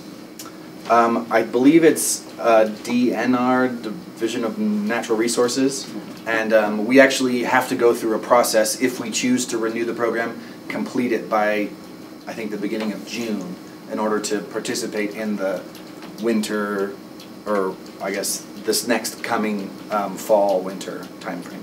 So we will have to come back before you to decide whether the city wants to continue to participate in the entirety of the urban deer program. And it's at that point that I think we're better equipped to answer whether or not we can euthanize a deer on the spot, or I know that Humphreys Archeries has some proposals to better meet our needs as far as urban deer removal goes. So my question on that, so it sounds, if I understand, just correct me if I'm wrong, so it sounds like we're saying that we're no longer going to do trapping regardless of whether we appropriate 20 or 10.5. We're only going to continue with lethal only for the time being, so we're only going to use 10.5. So the question is, do we appropriate 20 and use 10.5, or do we appropriate 10.5 and use 10.5? Correct. The trapping's off the table at this point. I think unless the council were to express an opinion that you would like us to participate, the police department in the past had shared some of their concerns and DNR's concerns that we would need additional staff to facilitate that. Okay. And I think the appetite has not been there to do so, which is why we basically expressed the desire to potentially pause that portion of the program and reevaluate it in a holistic process. Okay. Go ahead. So is there a negative on just changing the appropriation to 10.5 if that's our intent to only do the harvesting? I'm not sure why we'd appropriate, why we'd say let's stay at 20. I think it's up to you, whatever you're comfortable with. I'd be happy to stand before you tonight and appropriate the $10,500. But if we appropriate the $20,000, I probably only give in our system the police department the $10,500 because I wouldn't want them to unintentionally use any extra portion of that. So I have a couple questions. So it's really not until we're considering the renewal of the program that we're going to get the data about an analysis of how effective it's been. Yeah, because we're in the process of collecting data from neighboring cities to use as counterfactual data points on what the trends have been overall, because there are cities that are starting their program and we can use that data to better compare. rather than just our own of over time. So at this point, we're just kind of blind about whether or not it's... Yeah, so that's why we tried to, hoping that this could be short, is just limit it to the single appropriation of basically the part that we've already completed of the Urban Deer Program. And I mean, I've just sort of, you know, I've always felt like this is really a question of effectiveness. Yes. And it's probably also a question of the background natural cycle, I guess if you want to call it that, of deer populations along the Wasatch Front and what kinds of numbers we're looking at in other contexts. I have had some concerns expressed to me about the legality of killing deer on private property. Do we know anything about whether or not there are property rights that are being infringed here, or, I mean, there's just concerns. I know they do have to get permission from property owners in around the immediate area where they are culling deer, and so I think any property owner that, the property that they actually do it on, I think they have to have express permission for, and then adjacent properties also have to give so permission. it's not like happening in the middle of the night. It's not, I think they do advanced warning. I think they basically go out in advance of, they decide where they're gonna attempt to take a deer, and they actually change where they're gonna take the deer based on who responds that they are allowed to do so. Because someone could say no, and they have to actually move it to a point where they actually get enough coverage. So I don't believe that there's any conflict as far as that's concerned. One more quick question. Is there any policy, or has there been, of emphasizing populations away from the mountains? I mean, it just seems, I've expressed this anxiety before, that it just seems to me that if you're living in the foothills, that's an interactional zone that seems I think that's part of the evaluation process that we will address, and one that that Humphreys Archery would like to weigh in on, and something that we could do well on the data comparison of what we're doing to traffic accidents, because I think that's the public safety concern that has affected a lot of the dialogue, in addition to kind of some of the private property damages. So I think these are great questions for when we're considering the renewal and evaluating the program. We'll look for... I'd like to make a motion to amend the resolution to the 10-5 appropriation rather than 20,000. Second. Have a motion and a second to decrease the proposed appropriation amount to 10-5. Any discussion on that? As long as that 10-5 is still designated for the lethal, because I think I just have too many questions about the traffic at this point. So it is, because that's the portion that's already complete, that we've used existing police department budget to cover. So this would basically be reimbursing the police department for the budget that they're using to cover that invoice that they've already paid. The lethal? Yes. Portion. Okay. Any other comments, discussion? Okay. Call for a motion. All in favor, raise your hand. And that is a unanimous vote. Excellent. Thank you. And you'll be able to do that for tonight's meetings. Yeah, we're doing it tonight, because we noticed the higher number, so we can just lower it at our discretion. All right. You saved us 2 minutes. Appreciate it. Thank you. Dave just said he wants to build a wall. All right, we will move on to a presentation on the Provo Airport and potential budget requests presented by our airport manager, Mr. Steve Gleason.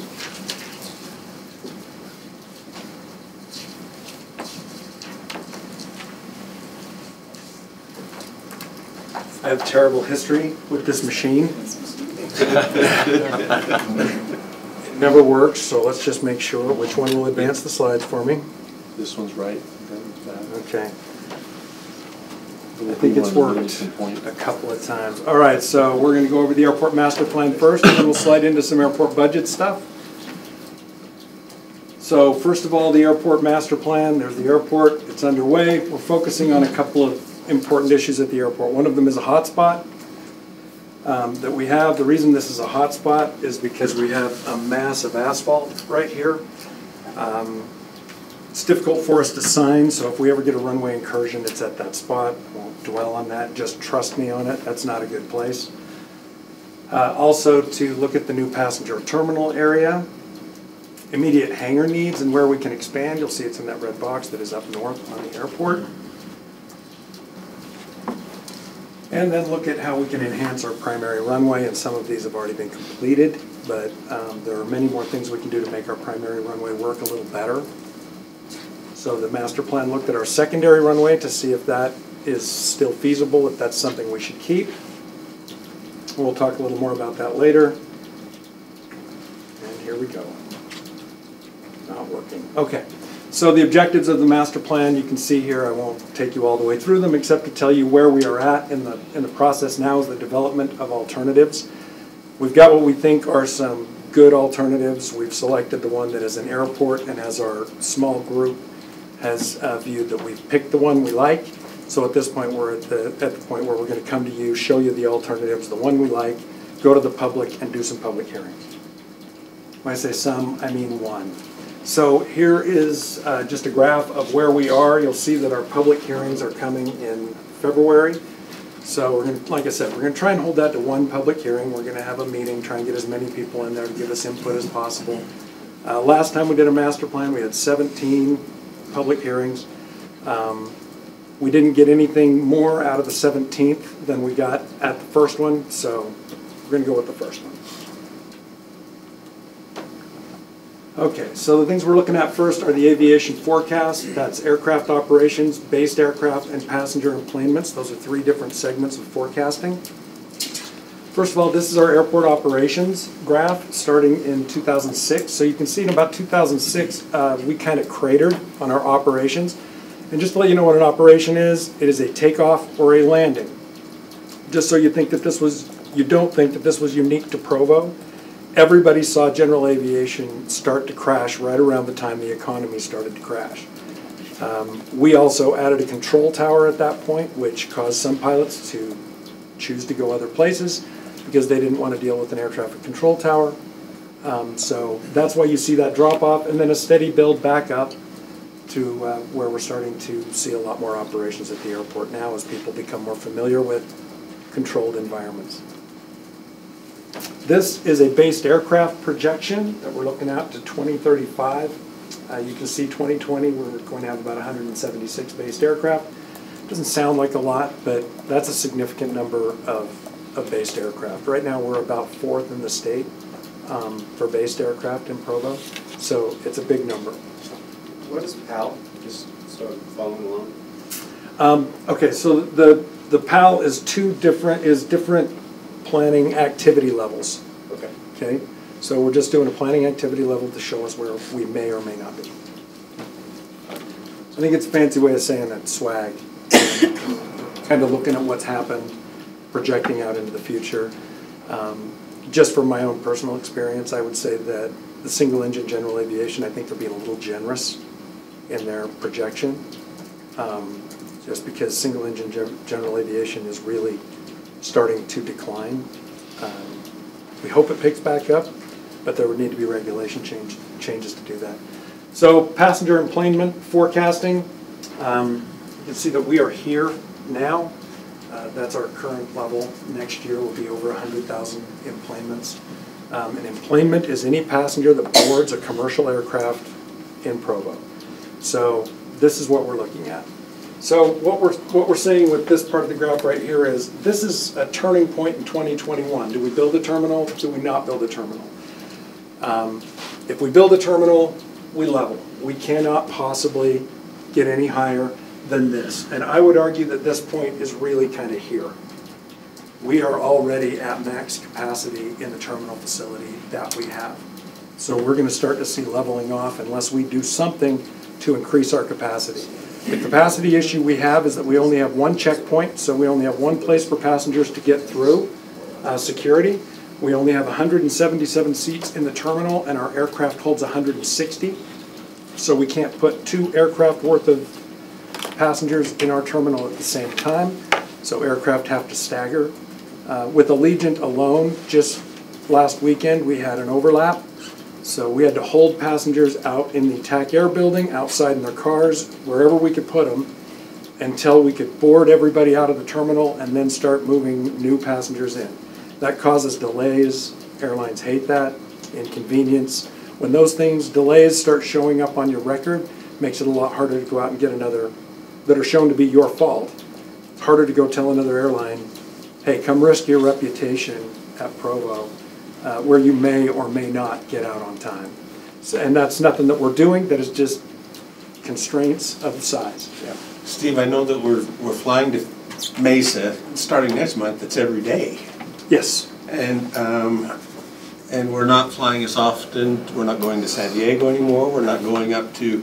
But we're not going to Oakland. We're not going to San Diego anymore. But our number of flights hasn't decreased. That's what I was wondering. So, but Mesa is picking everything up, and so Mesa is incredible. we never are would going have to guessed. Tucson. How's Tucson doing? Tucson started slow and is building up to a Mesa level at this point. So we're starting to fill those up. By summer, we may be traveling every day to Tucson if it keeps picking up the way that it is. But if we want to go increase to California or go up to the Northeast or go to the Bay Area, we're going to have more planes coming in. Allegiant, who does no connections, is a lot freer to be able to send flights in at noon, at 1, at 2 in the afternoon. Other airlines won't be able to do that. You have what's called a push. Everybody wants to get out at about 7, 8, 9 o'clock because they need to hit the hub in time for you to transfer to other aircraft. So there's a push time. At that point, you cannot stagger aircraft. You have to be able to accommodate multiple aircraft at the same time, which is something that we can't do right now. So with Allegiant, we're getting by. They are showing frustration that they can't stack aircraft. But with anyone else, anybody that has to hit a hub, it's just not going to work the way we are right now. What's the blue line that runs across there? Okay, so the blue line was the original forecast for our terminal that we would kind of level off right there. That was the original terminal area forecast. Just looking at the size of our facility, that we wouldn't be able to go any further than that. But because we have Allegiant and they're able to stagger, we were able to go above it. Thank you. So these are the passengers. Do you have another question? We would potentially lose. Sorry, yeah. Question, I was just curious, so with the second terminal, it looks like the enplanement capacity more than doubles? Yes. Is that how? If we have a second gate, yeah, we can double. We can do probably more than double if they can stagger by an hour. We can just move people through. It gives more room for people to stand while we board this aircraft. We don't have to have them waiting outside. They're in their seats just waiting for their number to be called. So it gives us a lot more capacity. One more gate and space to put people, yes, we'll more than double. Yeah. And we can get into this a little bit later. We'll show a slide of kind of what our terminal looks like and what, it actually gets us more than 2 gates, but yeah. Anyway. Yeah, the master plan thinks 2 gates is very short-sighted and we shouldn't be looking that way. We will fill that up really quickly. All right, let's go on to the next one. Okay, so we're looking at facility requirements. For the airport over the next 20 years, we need some runway improvements. We need to improve taxiways, passenger terminal, and have a location for general aviation to continue. Okay, so this slide is up there so that you'll understand the next slide. Right now on our primary runway, we have 95% wind coverage. The wind is blowing down that runway 95% of the time. This runway would only be in use about 2 or 3% of the time where it is the safest and best option. Because of that, the FAA is saying they will no longer help us fix this runway. This runway will no longer be part of our AIP or grant funding. We won't be able to go out and ask for money for it. And it doesn't gain us any airspace because they're intersecting. We can't use them at the same time anyway. So the main reason we had to keep that secondary runway was that while we were rebuilding our primary, which we just completed, that gave us a place for our commercial aircraft to operate. We've been told recently that it is illegal now for us to operate that commercial aircraft off of that runway. It doesn't have proper safety areas and separations for the new rules of commercial aircraft. So this runway at this point is not doing us a lot of good. So we got it in red there, or in purple there to let you know, runway 1836, it is very likely, unless we want to pay for it ourselves, we won't have it in the next 10 to 15 years. Yeah.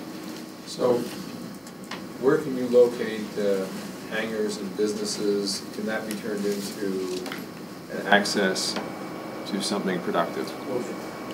It absolutely can. That's going to free up some property that we can develop. Steve, without a secondary runway, how do we repair the first one? Well, we do it the same way. Right now, our runway was just rebuilt, so it's going to last for a while. At this point, to repair it, it's not going to be like the last time where we had to dig down 48 inches, rebuild the whole thing. It's been built to a standard that's going to last. The next time we rebuild that runway, we will just be taking off the top layer, putting a cap on it, and keep right on going. So at that point, you just alert your air carriers 6 months in advance, we're doing this, they stop selling tickets, and you have closure. That's the only way you can do it. It doesn't make sense to put in a secondary somewhere. Financially, it's just not there for us. Not a runway of the size that will handle Category 3 aircraft, which are commercial aircraft. We don't have room for it right now, but we will talk about a runway that might free up some airspace. Right now, just so you know, San Diego Airport has one runway, and they make it work. So it can be done. It's not ideal, but it can be. Okay, so secondary runway, we tried to justify it. We've kind of gone over this already with airspace and capacity. It doesn't do that. Wind coverage, it doesn't help us with that. And traffic separation, it doesn't help us with that because we can only use one at a time. On top of that, the secondary runway is when we get all the noise complaints because everybody doing their turns is over properties that are populated. We're going to get a lot of grief from the pilot community. I'm just warning you up front. This will be a big deal. But we're just going to have to push through that because we can't afford to rebuild that. Rebuilding our primary runway was a, $7 million project. So unless we have $7 million to rebuild that ourselves, when we get really nothing out of it, that runway will be going away. I fought to keep it. The people doing our master plan, RS&H, convinced me that this will be the right way to go, and now I'm here to start trying to convince you guys that this can be the right way to go. Okay, so the site requirements that we need for the airport, specifically, we need to look at 10 gated positions. We need to have the land ready for 10 gated positions. That doesn't mean we need 10 gated positions right now, but we need to be looking at that for the next 20 years to have that space available, all right? They're saying we need a 70,000 square foot building right now with room for expansion. To give you some perspective, we're currently operating out of about 6,000 square feet. They're saying we need 70,000, so we're a little deficient in our size requirements. Now again, I'm not sure we need 70,000 square feet right now, but we need to have a building that is expandable to that quickly. Right? We don't need 70,000 right now, but we do need to be ready to go there quickly if we have to. And then also vehicle parking. They're saying we're going to need about 1,100 parking spaces. We'll need at least that. When BYU flies out, these numbers go out the window. Yeah. The 70,000 square foot building, is that just for what we have? So if we wanted a second airline coming in, we couldn't do that? This is a facility to accommodate what Allegiant would currently like to do. Again, we're operating out of 6,000 and we're doing okay. So do we need a full 70,000 right off the bat? What we want to do, and what I've always tried to do at the airport, is stay one step ahead of what we need. I think I've said this to you guys a million times. One step ahead of what we need. But where we are now is 4 or 5 steps behind where we need to be. How big is Mesa's? I don't know what the square footage is, but it's at least 70,000 square feet. At least 70,000? Yeah. And they're building a bigger one now. Are they? Much bigger. They're a lot bigger. All right, I promised everyone I would move quickly through this. So, this is our terminal area site. It's down at the approach end of runway 31, just east of that. This is the area that works the best for us. It's outside of our TERPS separation, which is our terminal IFR flight restricted area. So we can bring in IFR flights. So it keeps us in a good location. Yeah. So airfield system, it works great. It gives us good access off the runway to the taxiways. Gives us great access off of the new parkway. We've been holding. when Duncan first came to us, they wanted this site.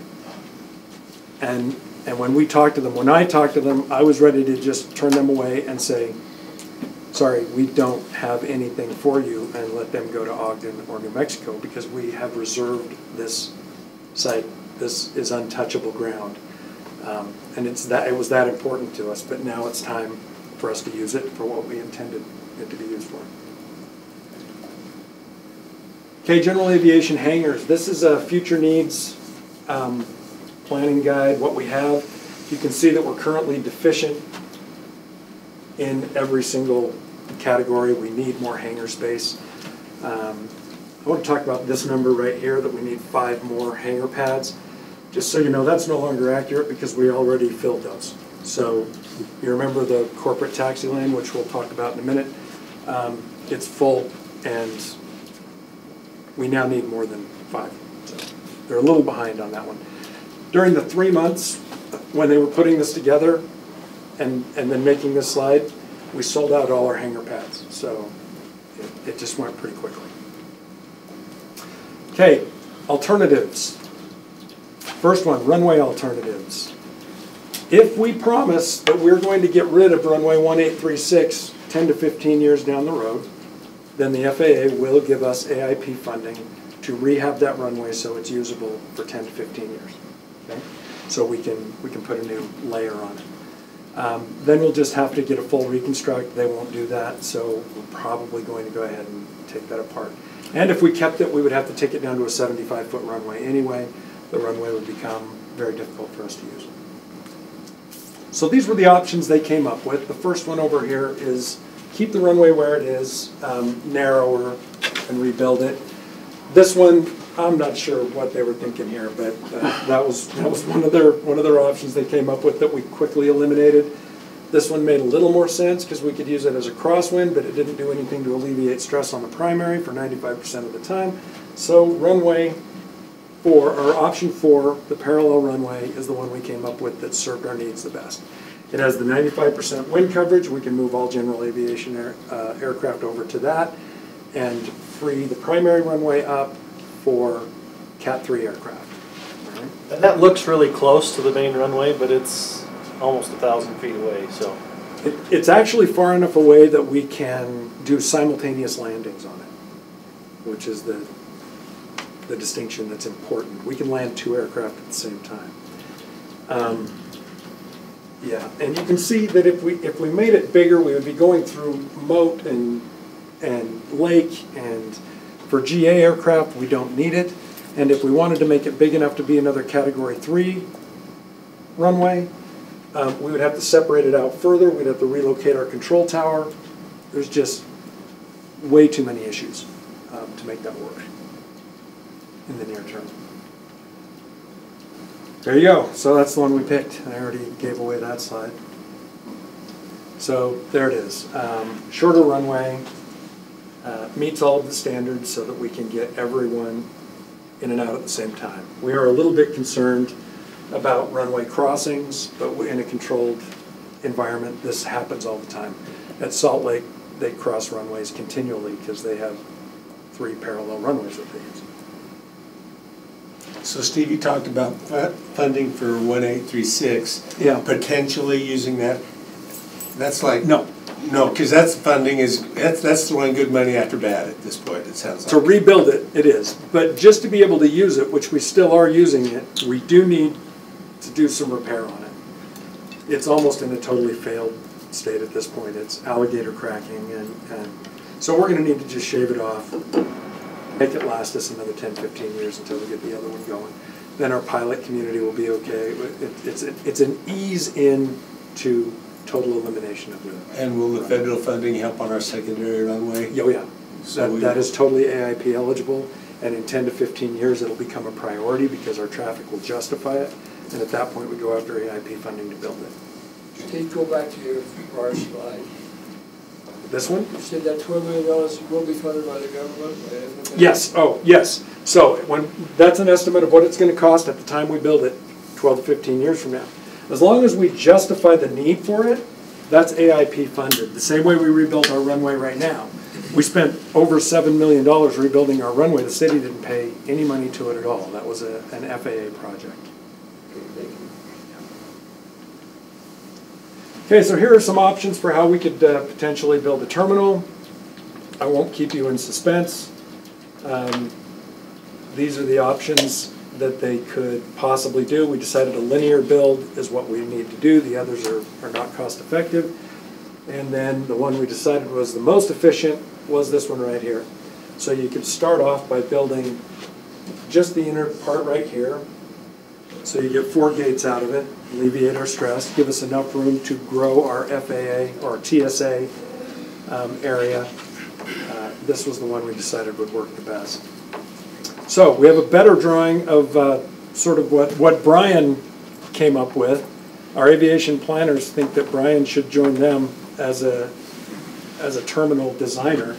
Do you want to walk him through this, Brian? Sure. I mean, not a whole lot different than what you saw in the previous slide, but just a real-world, non-cartoon drawing, I guess. And this is what we talked about. We could potentially have five gates right off the bat, depending on the configuration. And part of that is how much ramp we can get with our federal funding as well. So this is kind of just so you know where we are in the timeline right now. Our consultant is working on the environmental process for the terminal, and currently funded is the design of the terminal. So we're moving forward in design of terminal, parking lots, those sort of things. This is the Lakeview Parkway. The UVU Fire Academy's here. Existing hangars here. So this would kind of be a one-way loop through the airport access area. You'd enter parking here or here, but in general it's just a one-way loop and come back out to Lakeview Parkway. We are working with the ETA for mass transit service accommodations. We have a couple large hangar pads for our FBOs, our fixed base operators. People that will service those aircraft when they're out there. They'll have a line shack and a place to do the lav cart, which you want to get as far from your terminal as you can. So this is a new entrance coming off Lakeview Parkway. It is. Yes. So that we're putting in there. It's coming down. The other is that way on the picture there. Yep. So Mike Gents, the current entrance to the airport's here. We anticipate a really nice looking landscaped, beautiful entrance to the airport. Lots of open space here. You can kind of see some lighter lines in here. We do have an environmental issue with our moat. It's sensitive lands. It's going to require some permitting through the Army Corps of Engineers in order to do what we want to do here. So the initial phase gets us about 1,000 parking spaces, which is adequate. But you can kind of see some grayed out lines. We do have the option of expanding that parking into nearly 2,000 spaces out there. As we grow, this also gives us the ability to extend these arms out, but keep our security in a central location. So you could extend these out to go to the 10 gates that they're proposing. I was going to ask that question because you're only showing 9 gates, 5 current and 4 future. Yeah. Right. We've got them out here, but these can extend. You can, I mean, this is our first blush at it, and you can turn it. There's a lot of different ways that you can gain that additional space. And this was a starting point to give to our consultant designers. I am not an airport planner or designer, so I think Brian was doing this on his time off just because it's fun. But it turned out being the one that works the best for what we need. It gives us the traffic flow, and it's terrific. It gives us a base area that we can start with before we start expanding. And yeah, it's nice. It works well. So we have access, trail access. You can ride your bike to the airport. Don's not here to sell that to. We also have a possible connection here in the future. Just make it accessible through bikes, peds, whatever it might be. Also remember that this anticipates only Airbus 319s because that's what we have flying right now. If we were to start being a hub feeder, that would likely be smaller aircraft. So you do have the ability to make your gates smaller for some aircraft and use those for the 50-seater, the 75-seater. This is assuming that every aircraft that comes in is the size of a 737. So we're planning for potential. Land use alternatives, these are pretty important. We want to look long-term on what we're going to do and what we're going to do with the runway space that gets freed up when we eliminate the runway. Am I taking too much time, Dave? Do I need to hurry? You get close. Am I getting close? Okay. So if you look here, this shows kind of what is currently our airport protection plan, all right? So it's the airport protection area where we're limiting housing. When runway 1836 is removed, of course, we're going to have this empty triangle here that can be used for hangar development and taxi lanes, allow small GA aircraft to do the infill. And then in the next master plan, we'll talk about what we're going to do with that. We don't anticipate getting in there in the next 20 years, but we might if it grows that fast because we have room in other locations. So one of the things that's important is, we always say this, and I always want to be really clear because I know that the public sees these. If there's property available and property owners want to sell their land, we as a city should always look to purchase that land. And the master plan is recommending that. If there's property adjacent to the airport, we need to be participants. They're not required to sell to us, obviously, but we should be competitive and look to buy that property. We've been using property that we purchased where Duncan now sits as our grant land match for many, many years. And then we're about to run out of that land match property. If we buy more property, then we have more land we can use as match. We don't have to take it out of the city funds. And when we're done, we actually have an asset rather than just throwing the money at a project. So I think I've made that point many times. Stephen, that's great that we can do that. How about the west side of and the south side of Lakeview Parkway?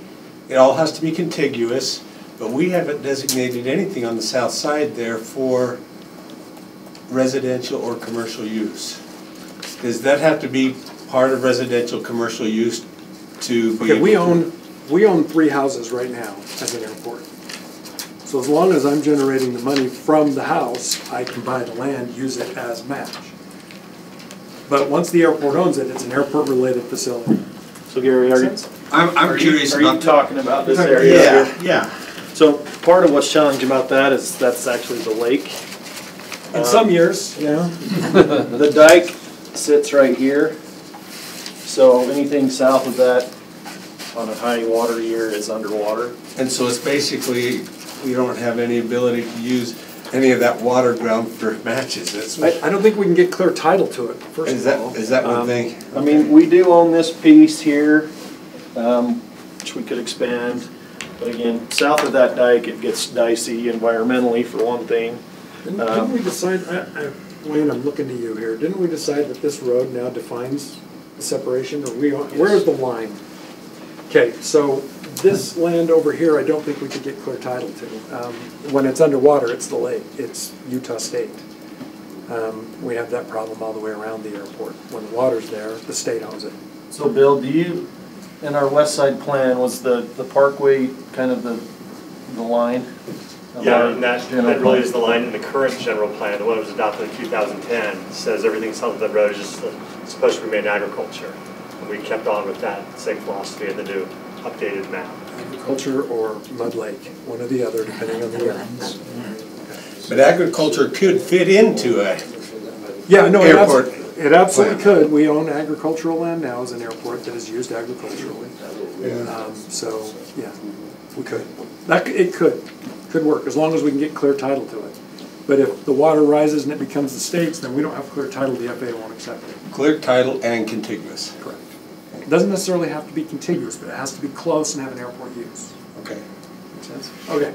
So then this is our look at what the airport should someday look like. We've got the parallel runway going, we've got the elimination of this runway. We've got an extension of the runway in case that becomes necessary.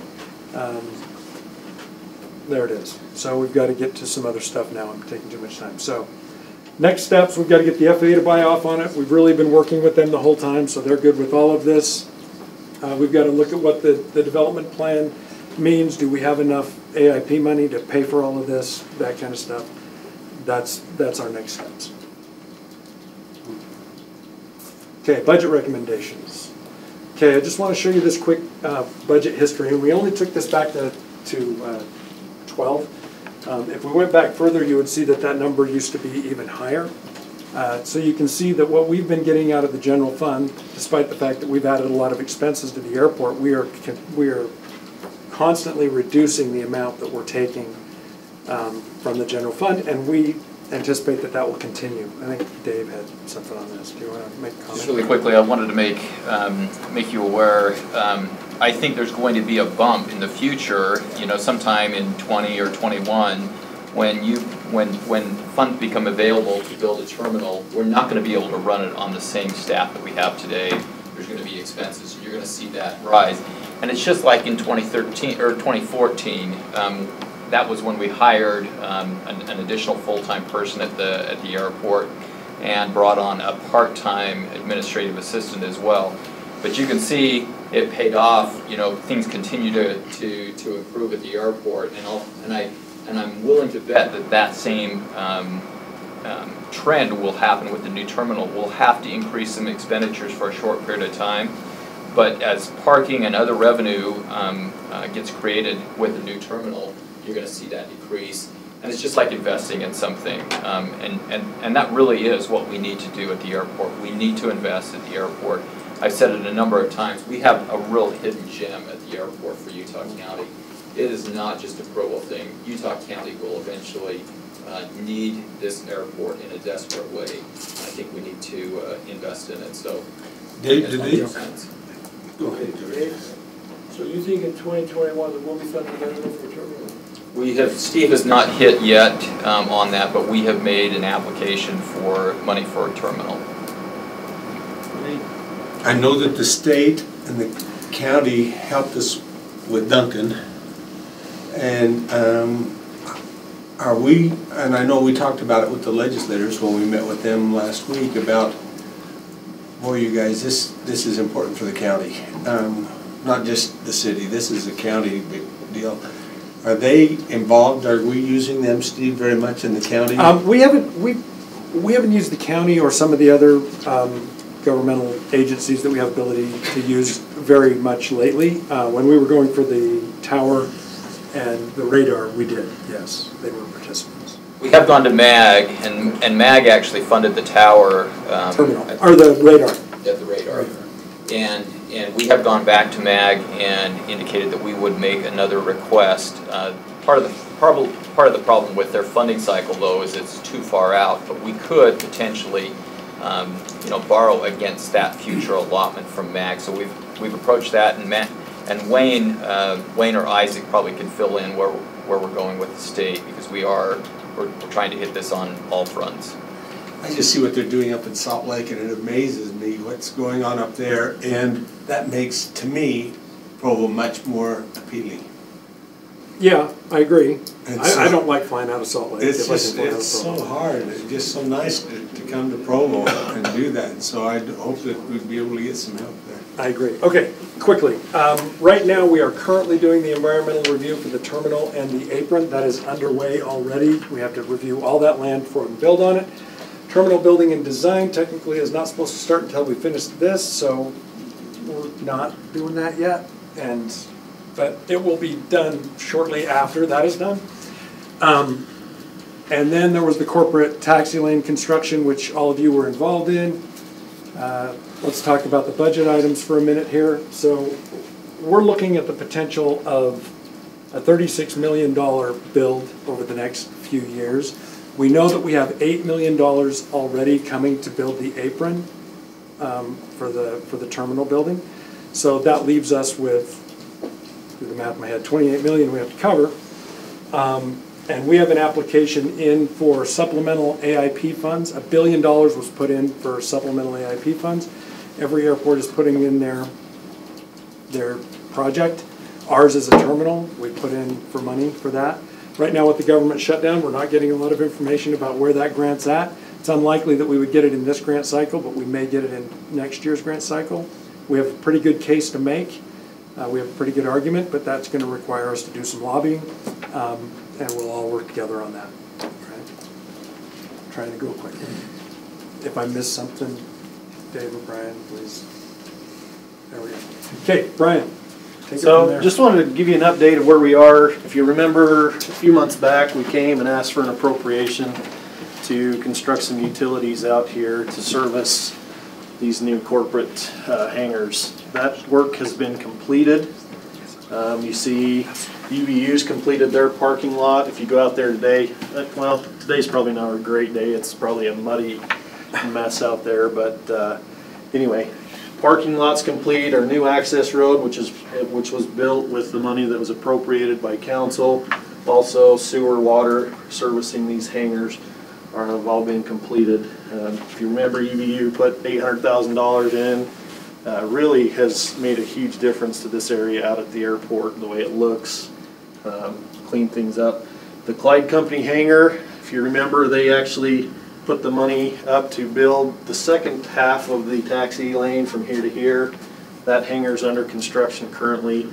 TAC Air built this hangar and constructed that half of the taxi lane. They're up and have been operational since June or July. So taxi lane is complete. We're seeing hangars go up.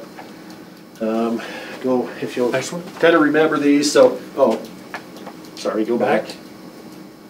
So this one is under construction. This one, Steve got a check last week. This one's spoken for, just working through the lease agreement. This one is spoken for as well, just working through lease agreement. That is a huge hangar, by the way. This one is also spoken for. And our lease agreements are paying them, the Clyde and the others back. Our lease agreements have a clause in there that says you pay the $2,000 per linear foot that you use on that taxi lane, and then they give us a check for that amount. So the check that I received from Mike Miller was for $280,000. So if you remember, as part of that appropriation, we upped what we're calling a frontage fee, for lack of a better term. So for every linear foot on this taxi lane, a hangar owner pays $2,000 just to reserve the spot. So 280, 280. UVU's a little different. We won't go into that. Part of the agreement with the parking lot is they got in under the old number, as did Clyde Companies and TAC Air. But each one of these, this is about a $675,000 buy-in to, so that's what the next slide will show. Yeah. So if you Ryan, I think the question was, we're using that revenue that's coming in to repay the Clyde Companies. Correct. Yes, so that's what this slide is. So you see all in our costs here, which includes the $433,000 that the council appropriated. Majority of that coming from the general fund through increased engineering inspection fees, as well as general fund account balance. So if we're to repay all of that, which I think in the resolution only the portion was the general fund fund balance, thank you Jimmy, was to be repaid. So, but in this number I've actually included that entire amount. This is the number with what has been executed and what's in the process right now. What's already been guaranteed. What's already been guaranteed. You can kind of see where we end up. Pretty fun to see. We came to you promising 10 years. Steve 10 weeks. Delivered in 10 weeks, or no, it wasn't quite that fast, but it was really fun to see what's happening at the airport. This was unheard of. We wondered, raising that frontage fee, what that would do. I guess if you're spending $7 million on a hangar, the extra 100,000 is nothing. But I mean, really hasn't even been people haven't even shied away from it. So we're looking at a pretty good balance that we could then put towards CIP projects out at the airport, because we are going to need them in the future. So small amount, but certainly at the airport that goes a long ways. So, just want to share that success story. Yes, sorry. That doesn't even account for the UVU hangar, which we're not sure when they'll go with that, but in the next 10 years we suspect that will move forward. So anyway, cool, fun, thank you very much. We couldn't have done it without you, and by summertime, I was- those will all be filled up, so. I was never really sweating it at 10 years, but when we told you we'd have that paid back, I was surprised. We're going to pay it back that quickly. So, okay, so in operations, what we're going to be looking for, and you'll see some requests coming in over the next little while, budget-wise, overtime. We have to guarantee that we'll have everything, the movement area cleared in 30 minutes. It takes all three of us every time we do it. It's hundreds of lane miles that we're plowing. So we have to get out there. Everybody has to come in. We have to come in on weekends, evenings. We have to be at every single flight, so one of us is there every single time. Because of that, we put an overtime budget in. It's usually gone 3 months into the year, so we're going to be looking to increase that. Also, part-time people, we came to you, said we're hiring 2 more part-time people.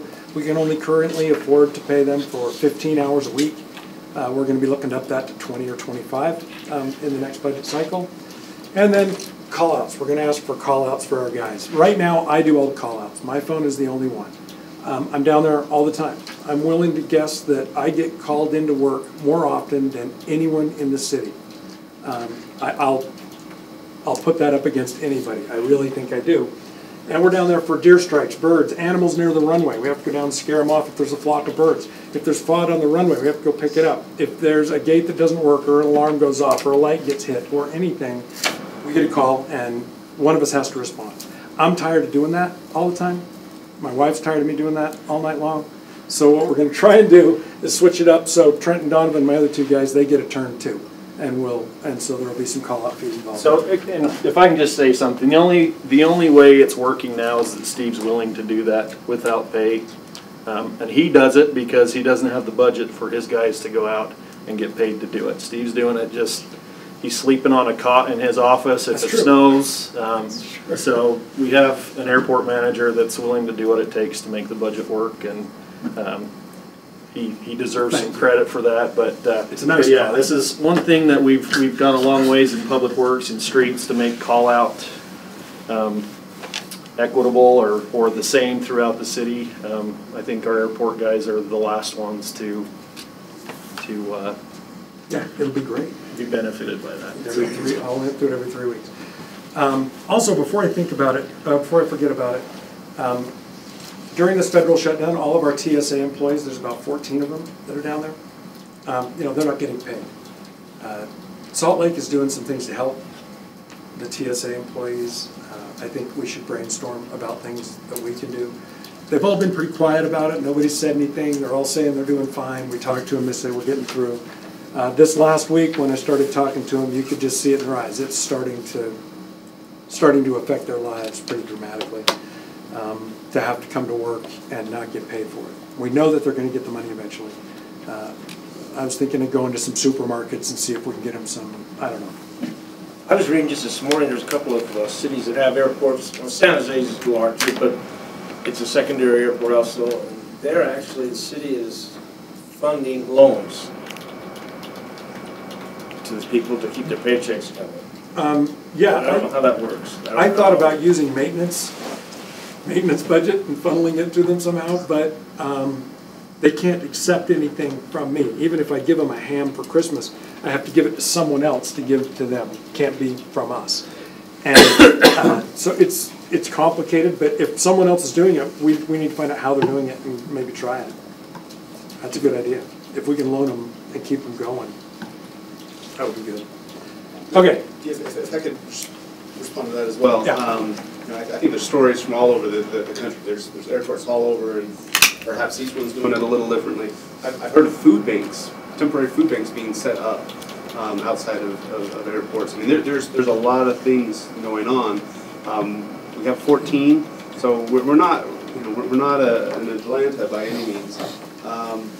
But these are our own residents that are doing this. So I really think if you have any ideas, any thoughts like that, the loan would take care of it. I mean, that seems to take care of it. But perhaps we can engage some of our social services, our community actions, our food banks, to help out, because I believe at all the food banks, if you present your federal ID, they will give you food. So I think that's a place, but to have it down there for them might be good. But I just want to make you aware, we're probably going to be looking at at doing something to help our people out. I think that leadership will be addressing this tomorrow in our meeting, but if you have any ideas at all, please let us know so we can discuss that. I don't have any idea how to do it, but I like the idea of the loan as opposed to, I mean, it just, if there's some way to get the money back into the system when it comes to them, I don't know how that would work, but that just seems like clean and easy because it you know, just puts it in their pocket right now. I'll come to you with a proposal and say this is what I think we should do. It's just something that just this week they finally started seeming to be struggling with it a little bit. Can you say you'll bring this proposal? Can we have that by the end of the day tomorrow? Or is that too soon, or do you need a few more days to work on it? I'm going to have to look at a couple of airports and what they're doing. Could you also kind of have a dollar, well, maybe you already know what the dollar amount might be. And I'll have to get other people involved to help me, but we can maybe come up with a loan program. Jimmy's good at doing that kind of stuff. Maybe get Jimmy to help us out. Did I leave anything out? I know we're way over. I just wanted to compliment Steve. He has done just a fantastic job at the airport, and on a really quite a small staff. When you compare to St. George or Ogden, they have significantly larger staffs, and you know, we're making some big leaps in the next couple of years, and Steve has done just a great job and will continue to do a great job. So hats off to him. Thank you. It's been fun, and I've had a lot of support from everybody in this room all the way through this. This has been far from a one-man show. And you hired me, so you know. Thank you. All right, thank you. Thank you very much.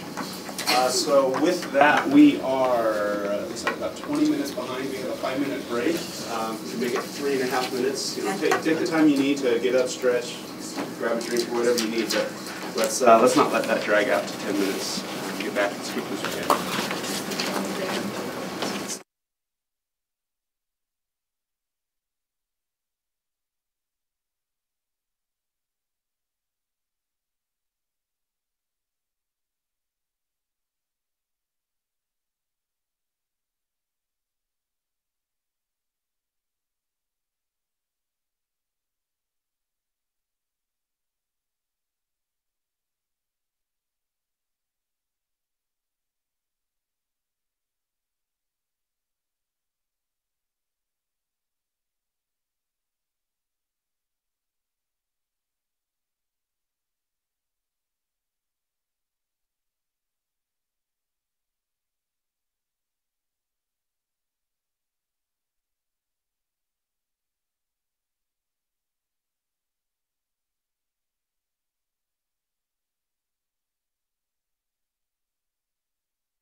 but I imagine he will join us shortly. So we will pick up on item 6, a discussion for a request to rezone approximately 14 acres, generally located at 2300 North University Parkway, from Regional Shopping Center, which is SC3, to Interim Transit Oriented Development, ITOD.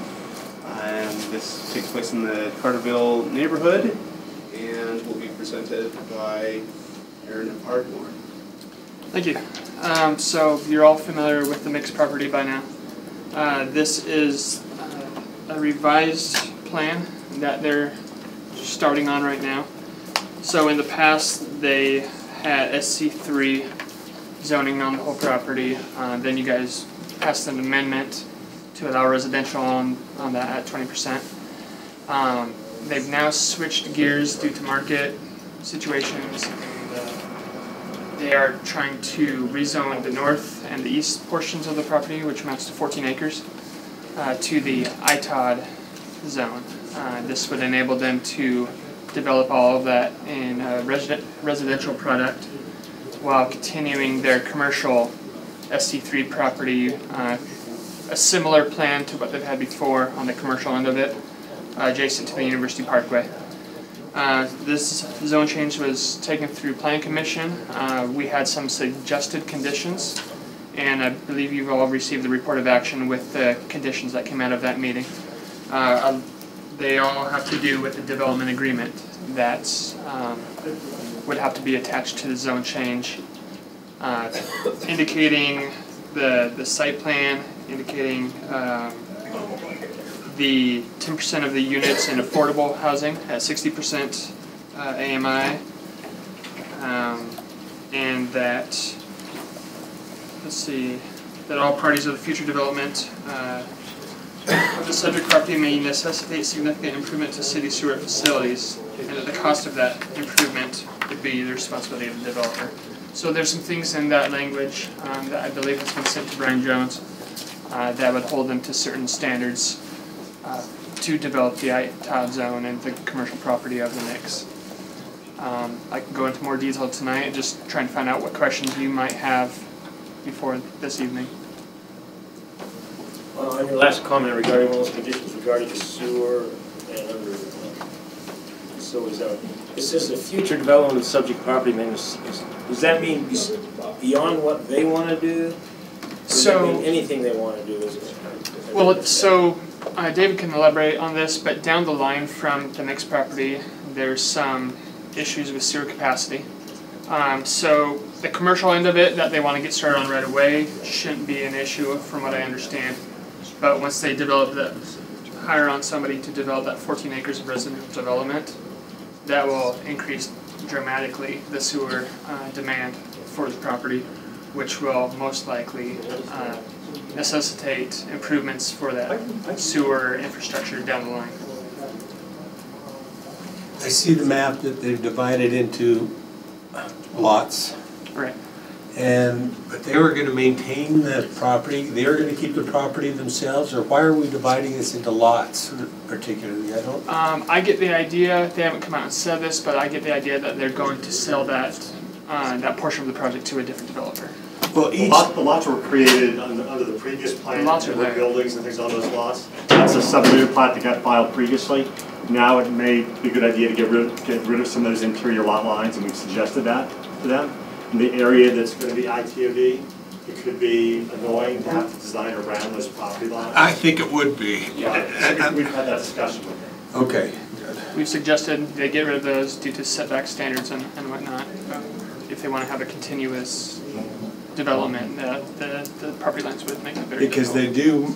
they potentially could sell some, but mostly, didn't they want to keep this themselves? And well, whichever way it's done, it's all going to be one contiguous development, right? So those property lines would need to be either erased or moved.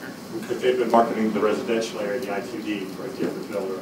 Right, yeah, I knew that.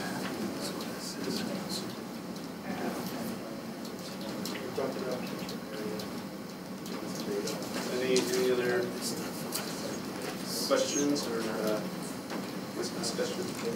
I really appreciated Mr. Holmes' email response. It really kind of helped encapsulate what the changes are that we're considering and what the impact of those changes will be.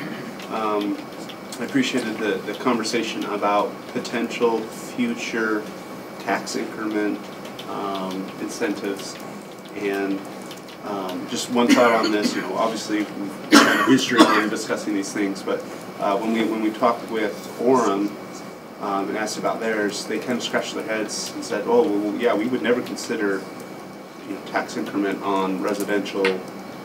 No, it was retail. I take that all back. Okay. I can't even remember what it was. Did you actually talk about like University Place and the $50 million of tax increment for that? They didn't like acknowledge that? Because that's what they did with University Place. Well, yeah. So I'm trying to remember what it. Anyway, it's all foggy now. But anyway, just the thought is, we'll need to have a very good discussion about what we're trying to achieve and what we're willing to incentivize. It's one thing, I think it's one thing to incentivize commercial activity. I think we would have to have a really good case for why we would incentivize housing. So this might, at least for me, this might affect my willingness, or at least for the magnitude of what we might look at for this project if it becomes more residential. But just throwing that out there now for future discussion. Mr. Connect? Are they expecting some kind of incentive to do this low-income housing portion? I haven't been part of that conversation. Not to revisit.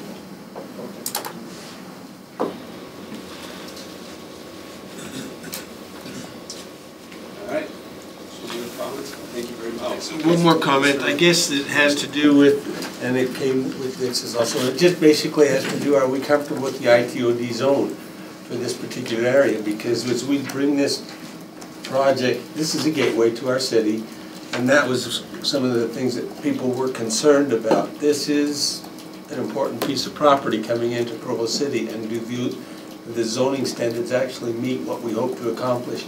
I know when we did the ITOD zone before, it was down by the railroad tracks and we didn't have anything going there.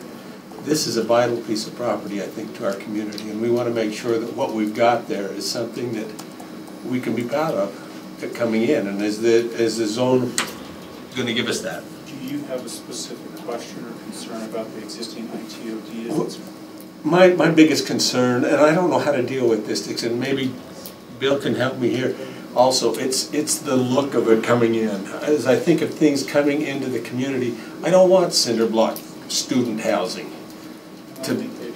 And I don't think they do either. This is their property, and I really don't think they do either, but we have nothing right now that actually guarantees that it can't happen.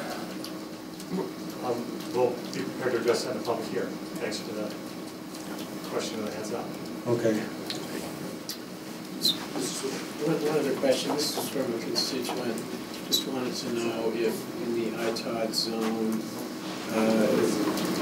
is there any encouragement for owner-occupied types of housing, like townhomes and things, or do we even have any idea what the developer might want to build there at this point? No, in our higher density zones, downtown zones and ITOD, our higher density multifamily zones, there's not a preference for owner-occupied versus rental. Historically in Provo, we've actually done better with the rental product because there's one management company. It's what places are countervised, that individual investors buy them. Historically had a lot more occupancy problems in those situations than we're talking about Texas. No, I think Tara had a couple items for September. All right. Thank you all. Sorry, can I follow up with that? So is the trade-off longer-term stability of the population, even though you may not have full occupancy, versus you have full occupancy but you have more turnover, or is there something in between where you can get less turnover and full occupancy? Did I understand what you were describing? I don't know, because I'm not sure I understand what you're saying. Well, I thought you were saying that if you had a preference for owner occupied, that actually risks lower occupancy rates. No, what I'm saying is that when we've had more opportunities for people to buy condos or even townhomes, we've seen a preference for investors to buy them. Once an investor buys it, there's a greater tendency for over-occupancy to take place. Oh, I see. For right. more people to live there than what we were anticipating. So I'm not talking about turnover, I'm just talking about occupancy. Okay. That problem I am familiar with. All right, we will move to item 7, discussion for further consideration of an annexation petition for approximately 13.45 acres of property generally located at 5400 North Canyon Road, also known as the Peay Annexation.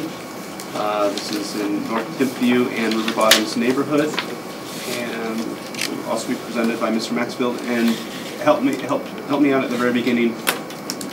Tonight, we will not be making a decision on the annexation. We'll just be making a decision on the interest to further consider an annexation. Is that correct?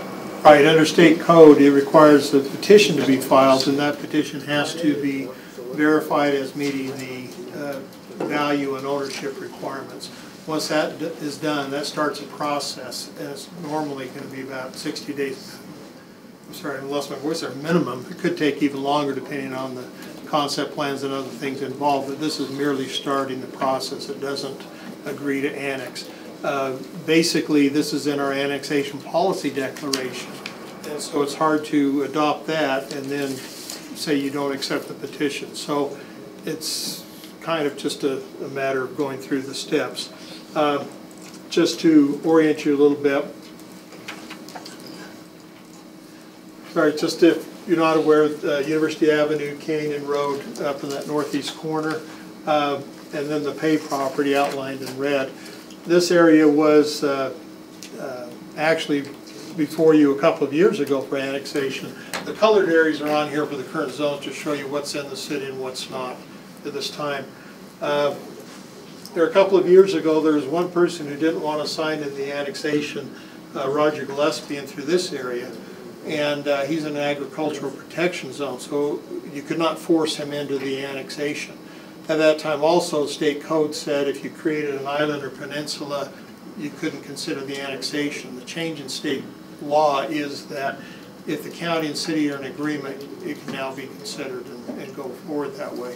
I think in this area there's still considerations we would have at any time to try and see what other areas we can include. In fact, there's a development, the group that's talking to us now would include the Scott Smith property and some of these other properties down here, so they may very well want to piggyback or at least come in at the same time or do something.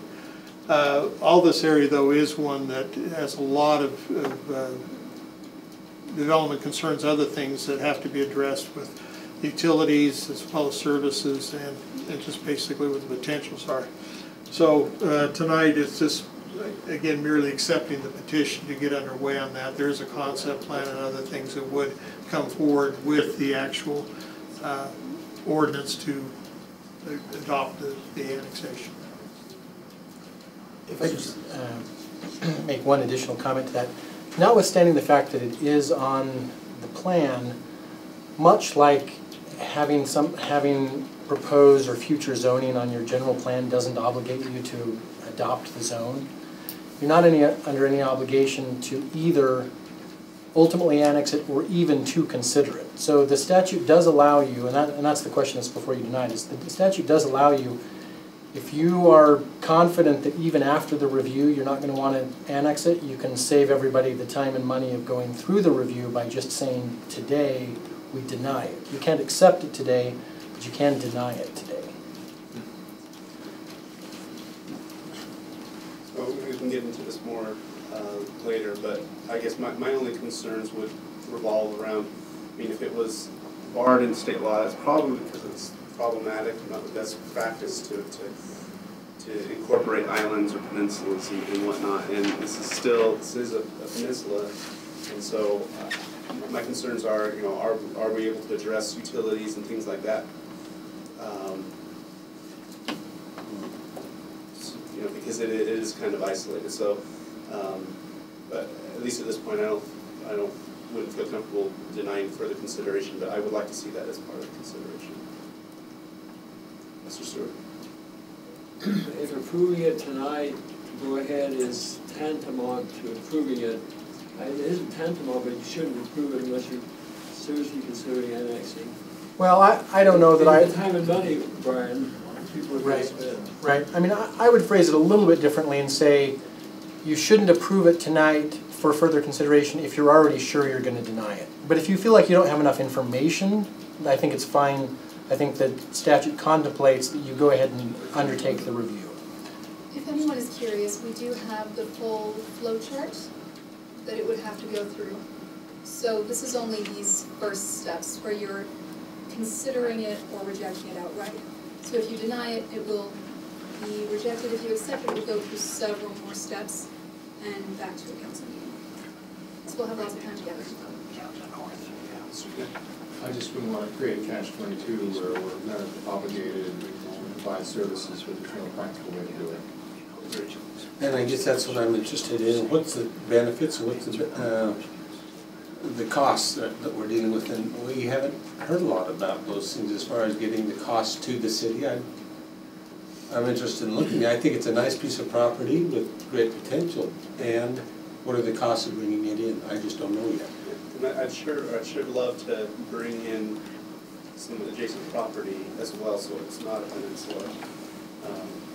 But I don't know if that's, anyway. So we can certainly bring all discussions in, dealing with the water tanks and other things, where water zones are. There are plans for that. I mean, there's proposals that are coming in that would bring in these things up there and to bring it around too, wouldn't it? Yeah, to connect the tanks by the cemetery up, because this has the flow or the capacity, or at least this was for the lower area. This would actually add capacity. So redundancy is always good. I don't think that's the critical as much as it was with the lower development, because they needed capacity and pressure, and it's the two tanks added those together. But in this case, you're adding redundancy for the larger system of the city, not just for the area being served.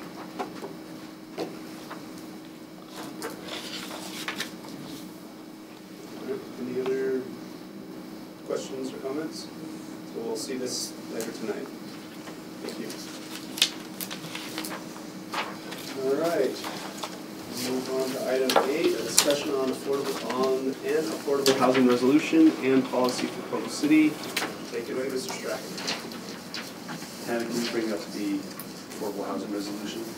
Council, you've been looking at this since August of 2018, and the last meeting, various iterations of it, the last meeting held a couple weeks ago, we had some motions that essentially said we want to see affordable housing, we want to see the reference to the amount of affordable housing that's already in the program within Provo.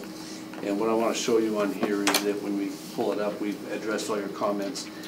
Councilor Handy had wanted to see us calling upon other cities in Utah County. We wanted to recognize that we're doing stuff within our general plan, and then in terms of Councilor Harding had a desire that we get the tone right, essentially. And we've incorporated all these changes into the document, wanted you to see it.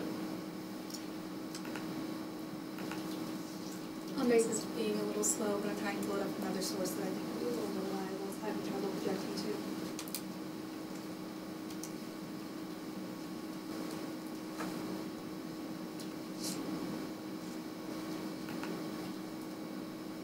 Is it on base it's slow?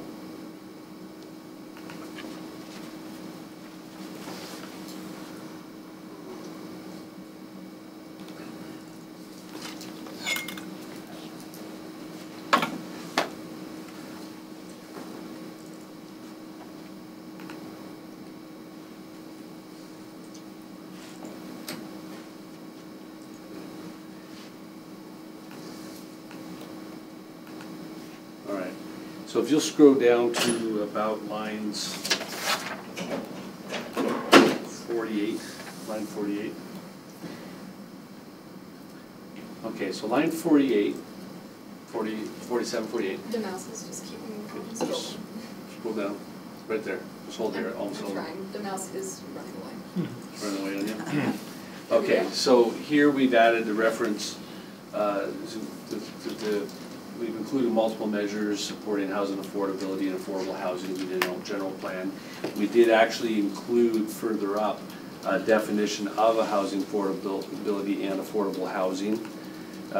We were asked about putting in the percentages of the information about how much is actually in Provo, so that's in lines 50 and 52 of this version.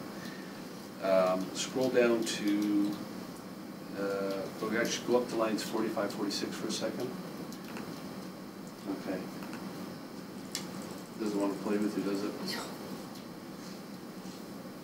Okay, let's see. Okay, so there's the measures of the general plan. Further down in, and I'm looking at an unedited, a different edited version of this, but we've actually we support the effort to raise awareness about the general plan. Scroll down just a little bit more. Pull up section 1. Are you looking at a red line version? Nope. I think my version had an extra header or something there that's making the numbering a little different. Just go down to 60, right in there. Okay. So the call, so the pledge of support, we as municipal leaders of Provo City pledge to consider housing affordability issues with a regional perspective. We pledge that together with other Utah local governments, community stakeholders, Provo City will continue to work towards the goal of housing affordability for all residents. We recognize our ability to implement various smart growth strategies to promote and maintain housing affordability. And this was George Hanley's request that you asked for, was we call upon other cities in Utah County to join with us as we endeavor to find solutions to the shortage of affordable housing. We recognize that within the context of the general plan that we'll follow these aspects, which are all, as we pointed out, are already in. Do you pull up? Can you give us more of section 2? Could you scoot the podium just a little bit toward the wall? I can't seem to scroll that way, and the mouse will not play nice. Oh, there you go. Okay, so these are the things we discussed at the last meeting. That they all fit with, we have aspects of our general plan cover all these things. And then just go down a little bit further. And then, of course, we will continue to update our general plan, comply with the housing legislation. So this resolution, as now drafted, covers essentially the intents and desire of the Housing Gap Coalition's statement that we started. It's been modified multiple times to meet what this council has asked for. And this is the resolution, pending any other changes you'd like to make or not. This is the resolution that we present to you tonight at the regular meeting. Mr. Hanlon? I really like it. I think it's much improved, and I think it's an effective, I hope, call to other cities. I only had one minor suggestion in the language in section 2, measures to be taken within the context of the general plan the municipal council of Provo City pledges to.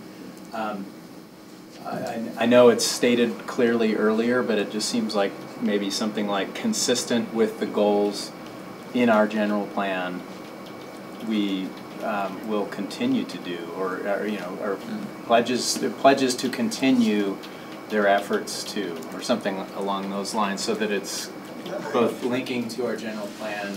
We're not actually doing anything new,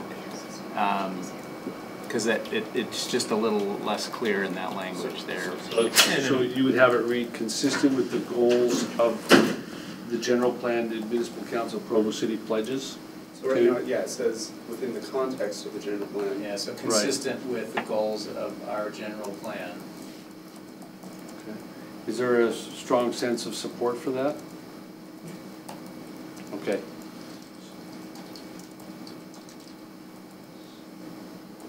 Of our general plan? Of the cities. Or of Provo City's plan. general plan, yeah. Yeah. Cool, and then you could actually probably take up Provo City out if you're okay with that. Right. All right. Any other changes you'd like to see? Makes it clear that those are already. Might I suggest a motion to advance this as amended to tonight's meeting? You mean a second? George Hanley just asked for it. So we've got a motion to move these changes forward and a second by Mr. Knapp. Any discussion on those recommendations or on that motion? I guess it's a little tricky here, but as the administration, are you happy with this too? Do you know, I know what the challenges that we faced in the past. How are you feeling about this? What are your thoughts, Wayne, on this? I don't know, my sense is you've wordsmithed this to the point where I think it reflects what our longstanding policy has been, which is to support housing affordability efforts and affordable housing to the extent that we don't we don't take over all of the efforts in the county to make that happen. And I think you've found a happy medium there. So from my perspective, I think you've hit the mark. Thank you. Any other questions, discussion? Okay, with that, I'll call for a vote. Oh, what? I'm sorry, Dave. I'm going to ask this one. So then, is this a resolution by the council, or is this something that you guys want to participate in? I don't know. Where are we with that? Well, it's definitely your resolution. Does the administration want to participate in it? I'm just not a fan of resolutions. I understand, and I want to make sure you're involved. They don't have a lot of teeth in them, and so sometimes if I start, this one has less than most. It does. It's a real vanilla, and if I agree to do one, then I'm going to have 10 other people on my door tomorrow saying, "Will you support our resolution for Music Day in Provo?" I mean, literally, I've been asked for about everything you can think of to do a resolution for. So I would have to think about it. Wayne, thoughts? Would we? I mean, I'm just not a fan of resolutions. I don't know that it changes anything in terms, you are the policy setting arm of the city. If you choose to adopt a resolution, I think we just accept it as city policy and move forward. I don't think you need to have the mayor join you. I'm sure we don't. I just wondered if you would like to. But on the other hand, I do respect what you're saying, Mayor. And I really appreciate that, actually. The real test will be when you pass a policy or an ordinance change that really has some teeth, whether the administration will And that's what really matters. So as written, it is written solely as a council resolution, but as Mr. Burke points out, it's the legislative body and policy setting.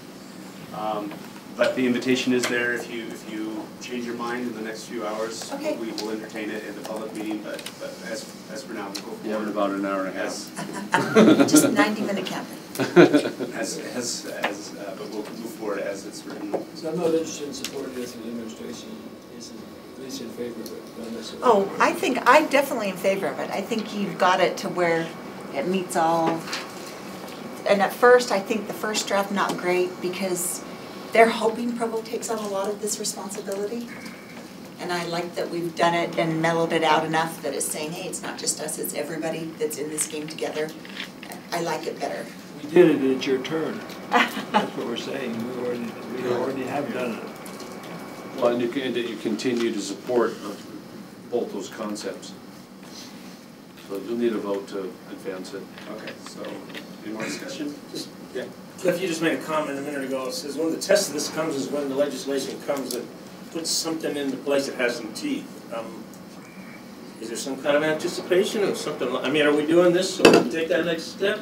It's as things come up. So the legislature passed a bill. And forgive me if I can't remember the number at the moment, but they passed a bill and said that they wanted to have more policies for the city to follow more policies to help affordable housing. The reality is that the bill only asked for 2 more, and we've already got many of those items in there. So we don't really have to do anything more than what we're already doing. Yeah, if we're committing by doing this to something else, I'm not gonna vote for it. Right. The one thing. I'm not But either. does this commit us to doing something? No, I don't think so. I hope not. I'm not seeing anything that we're committing to. It says you support housing affordability and affordable housing. You're calling upon other cities to help out.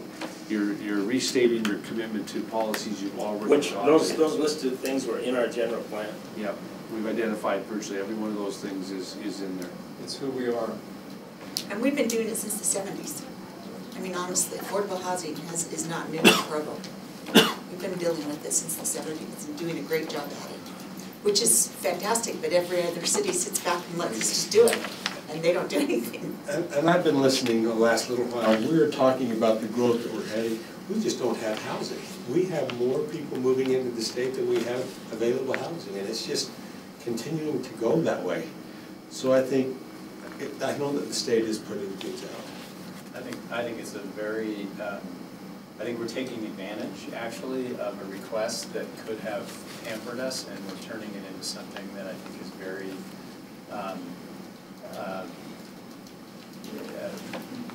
well, I guess we don't know how effective it's going to be, but I would say I think it's sending a strong message to the rest of the county that we need help. We need partners, and that means we're not going to do any more than we're already doing, and that we need to encourage, as I think a leader in the county, to the rest of the cities to say, this is what it looks like to be committed to these sorts of things, and within the fact that we're identifying these things in our general plan is also kind of showing our commitment publicly, which I think is, it can't hurt and it can only help.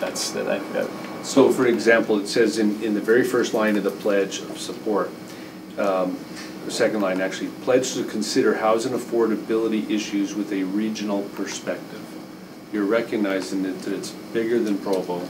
You're doing your part. You're willing to support other measures. It might be Robert Vern's land trust, community land trust on a I could see us bringing the next what are they calling the Envision Utah Valley or whatever it's called. Valley Vision. I mean, the next meeting, it seems like, any one of us who's there can bring a copy of this and show it to the mayor of all the different cities and say, look, this is, because this is exactly one of the primary issues they're asking us to think about.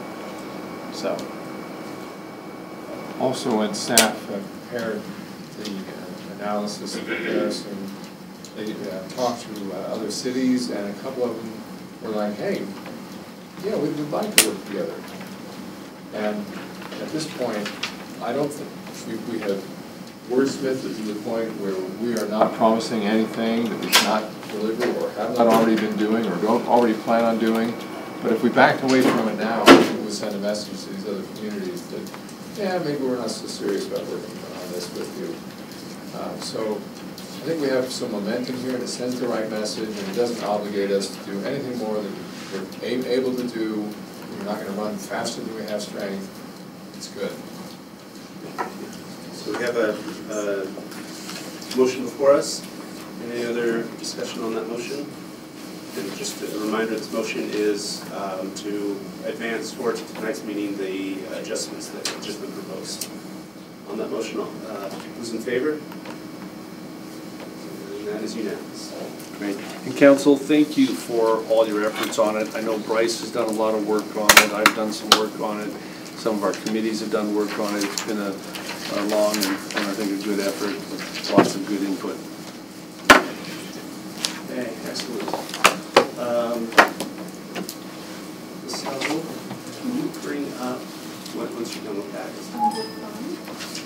I sent a link out yesterday that had some files. I will project them up on the screen.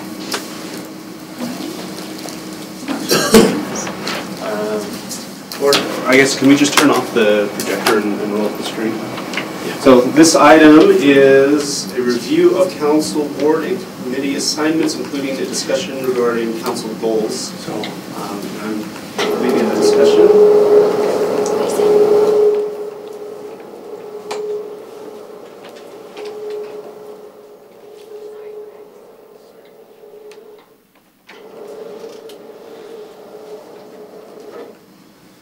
right, so one thing I'd like to talk about is goals, things that the council, we hope to address in the coming year, so 2019. I sent an email to everyone yesterday, hopefully you saw it, and it listed the goals, things, the issues that people have been, that I've heard people talking about, whether it's just one person or whether multiple people are talking about it. And so I just wanted to list that out and then see if we wanted to discuss any of them or if people want to add more. But there's been some talk about addressing accessory dwelling units.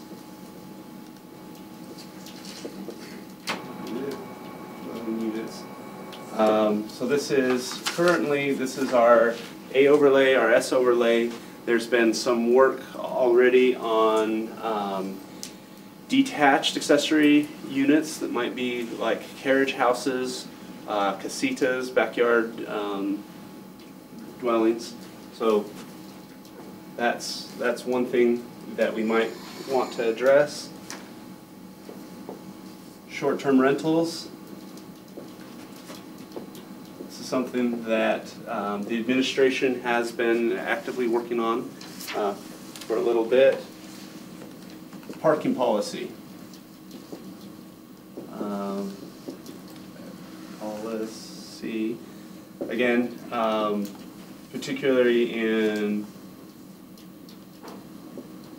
I have a tough time spelling Joaquin without thinking about it. Joaquin, downtown, and just kind of broadly, zoning compliance.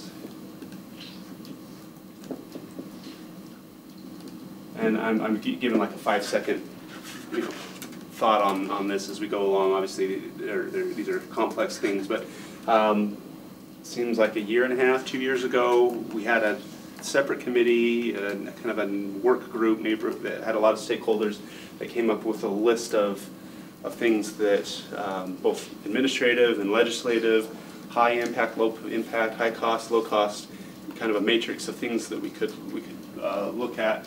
One of those things was what ended up being the acknowledgement and disclosures, which we implemented last year, but there's other things on that.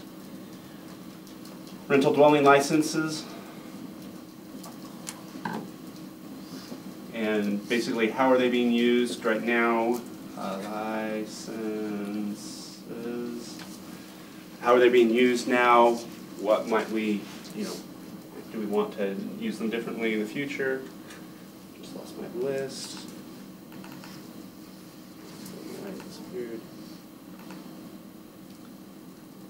CIP review. CIP review. CIP review. I think we look at this generally every year, which is very helpful. There was a thought of, do we want to take maybe create a committee, take a deeper look at what are some projects that may have been on there for a long time and haven't moved forward? Are we budgeting? So that was one thing that was suggested. Cliff, mine went blank. That's fine. Election code review. Election code review. This was kind of handled a little bit, or at least initially discussed in the Policy Governance Committee last year, not just in the very initial discussions, but I had a great conversation with our recorder and is it deputy recorder? And so there's some thoughts there that we may want to address. Does that include a discussion on ranked choice voting? I think that would be separate.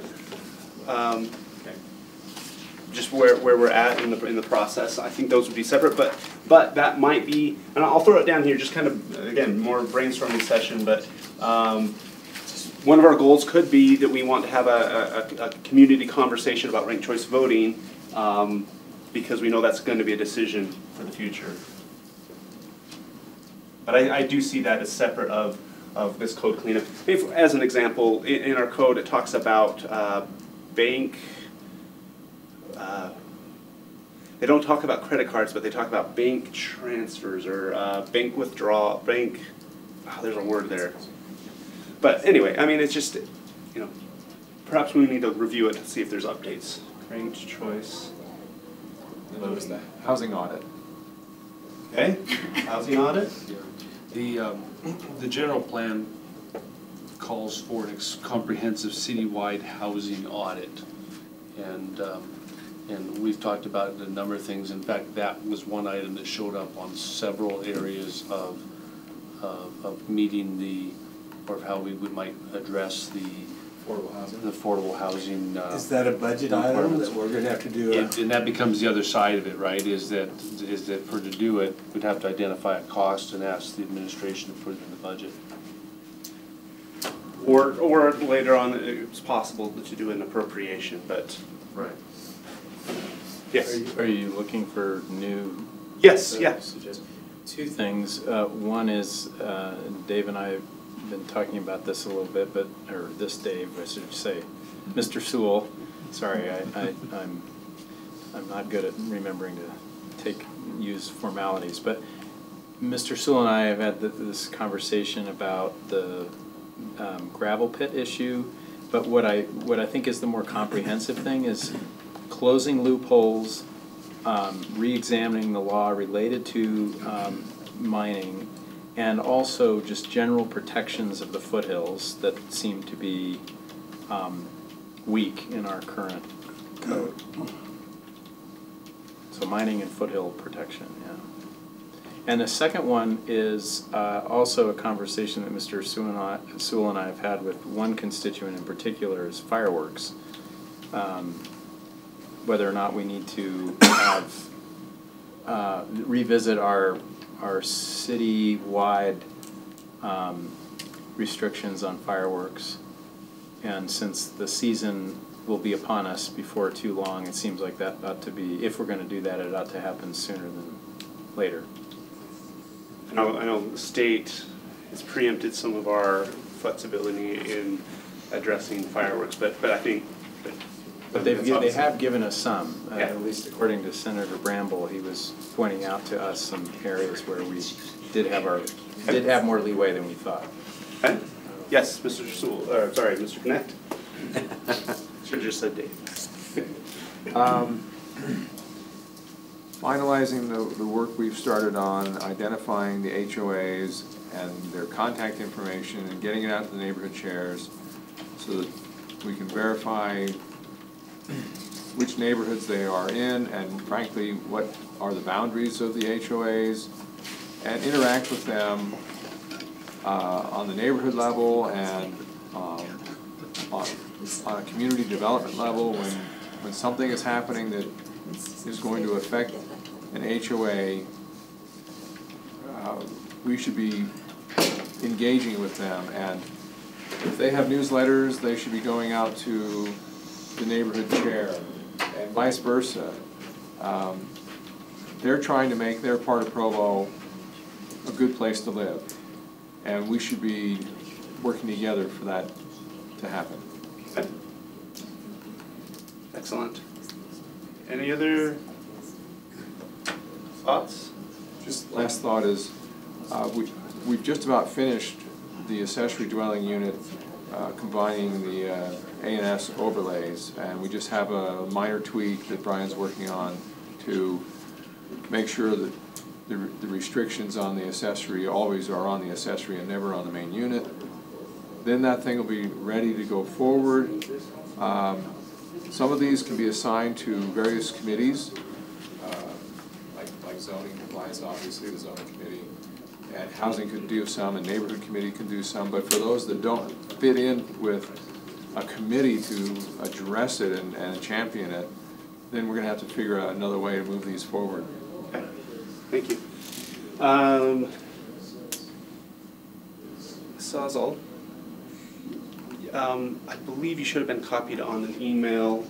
It was just forwarded to me. So Okay, great. Just if you could have ready, if we could bring up the two files on committees. just have that ready for us a little bit later. The other thing, another thing that I wanted to talk about, and I hope the administration understands what I'm trying to get at here. Want to make sure that get the language right. But if I say something, if I use the wrong word, please understand what we're trying to get at. The best word I came up with last night when I was writing this was just budget requests. This is not like, the council office requests X amount of money for this project, but I was thinking that it might be helpful for the administration to know if there's certain things that we kind of want prioritized or things that we're hoping that, as the city puts together their budget, areas of emphasis. I imagine it might be helpful to know that up front while they're assembling the budget rather than at the end saying, oh, well, we want you to find some more money for this or whatever. Are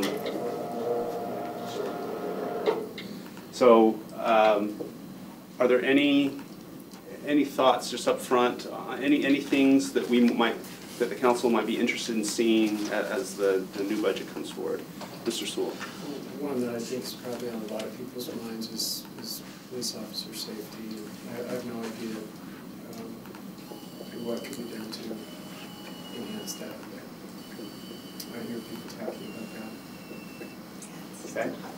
And let's use that as an example. I think that's a perfect example. None of us are experts and are going to say, please get this type of bulletproof vest, for the officers. But hopefully we can kind of say that this is something generally, if there's consensus on the council, that we want to make sure that you understand it's a priority for us. And so if you're weighing out, how do we, just that there's council support for finding money there if it's needed. I already asked him that question. His response was that they need better term life insurance, that when you're in your 20s you're not spending money on life insurance because you don't think it could ever happen. Need it, yeah. So, and Wayne, you've already mentioned that that's already being looked into. Well, and officer numbers, I mean, we know that's a big issue just in terms of not only their safety, but public safety generally, that we have a police force that is always reacting to phone calls and isn't able to spend the time to do proactive prevention, and that's more dangerous for them and more dangerous for the public. Okay, thank you.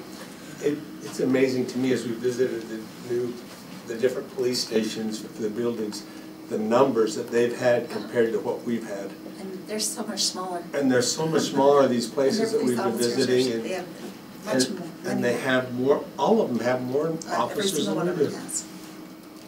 In much smaller cities. And I think we reap a benefit from having citizens that are more law-abiding. So I don't think we necessarily negate that. Benefits from BYU also. Yeah, we do. So I don't think we necessarily have to hit the national standards, but I think generally the consensus, I think everyone feels like we have insufficient staffing levels. We'd like to see that. So, last time we were trying to address the staffing levels, we ended up moving that money to retainment. Is that?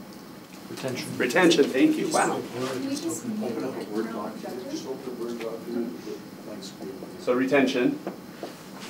And a lot of that is just where does the chief think the most money is? But I think particularly now there's out in the community and on the council, there's support to really take a look at that. Thank you, Mr. Sewell, on that, and everyone. Anything else? I think one of the main goals that we're dealing with is if we as a council can help participate with the beginning steps in the new building. And I don't know where those goals would go, if it goes in goals, but I'd like to. Okay, so that is, just ensure best outcome for city facilities? Yeah, sounds good. Participate and assist. We'll call it ensure, but we can wordsmith this later. Ensure best outcome on facilities.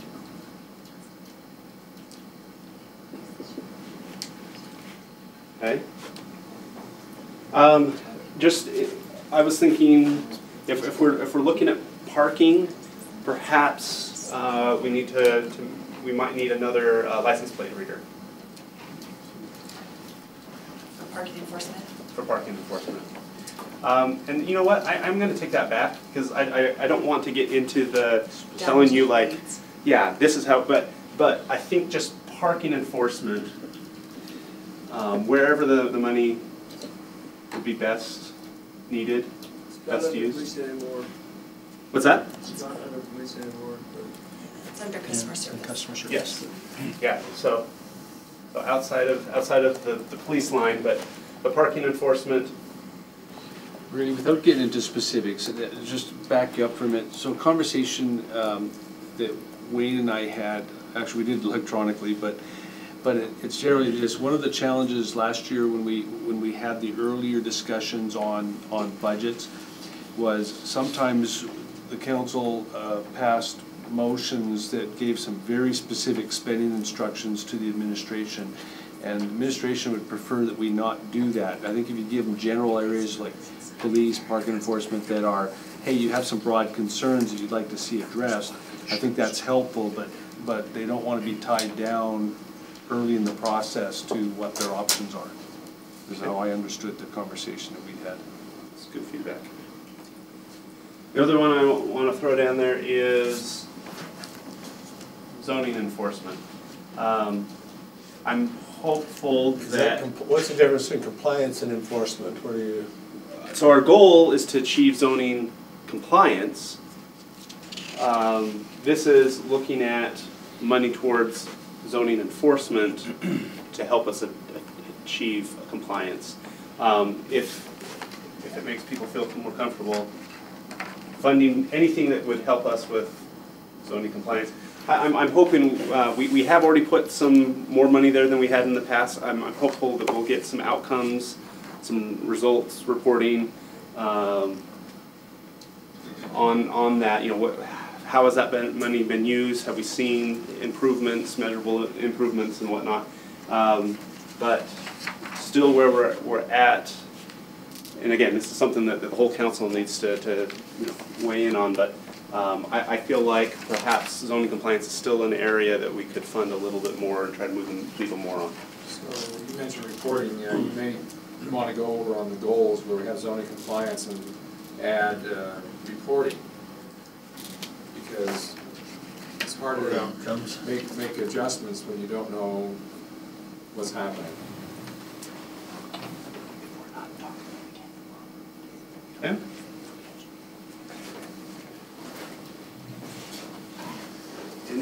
Anything else that we want the administration to know is a priority for us as they go into the budget season? It was already mentioned earlier that if you're going to do the housing audit, you'll need to find funding either later or sooner. Okay. Housing research? Audit. All right. In the general plan, you can put 3.4.2.1. GP what? 3.4.2.1. It's the one that describes that. Right. So we talked about that in Housing Committee, and Bill Pepperoni mentioned that at one time they actually did walking neighborhood. It would take something to do that.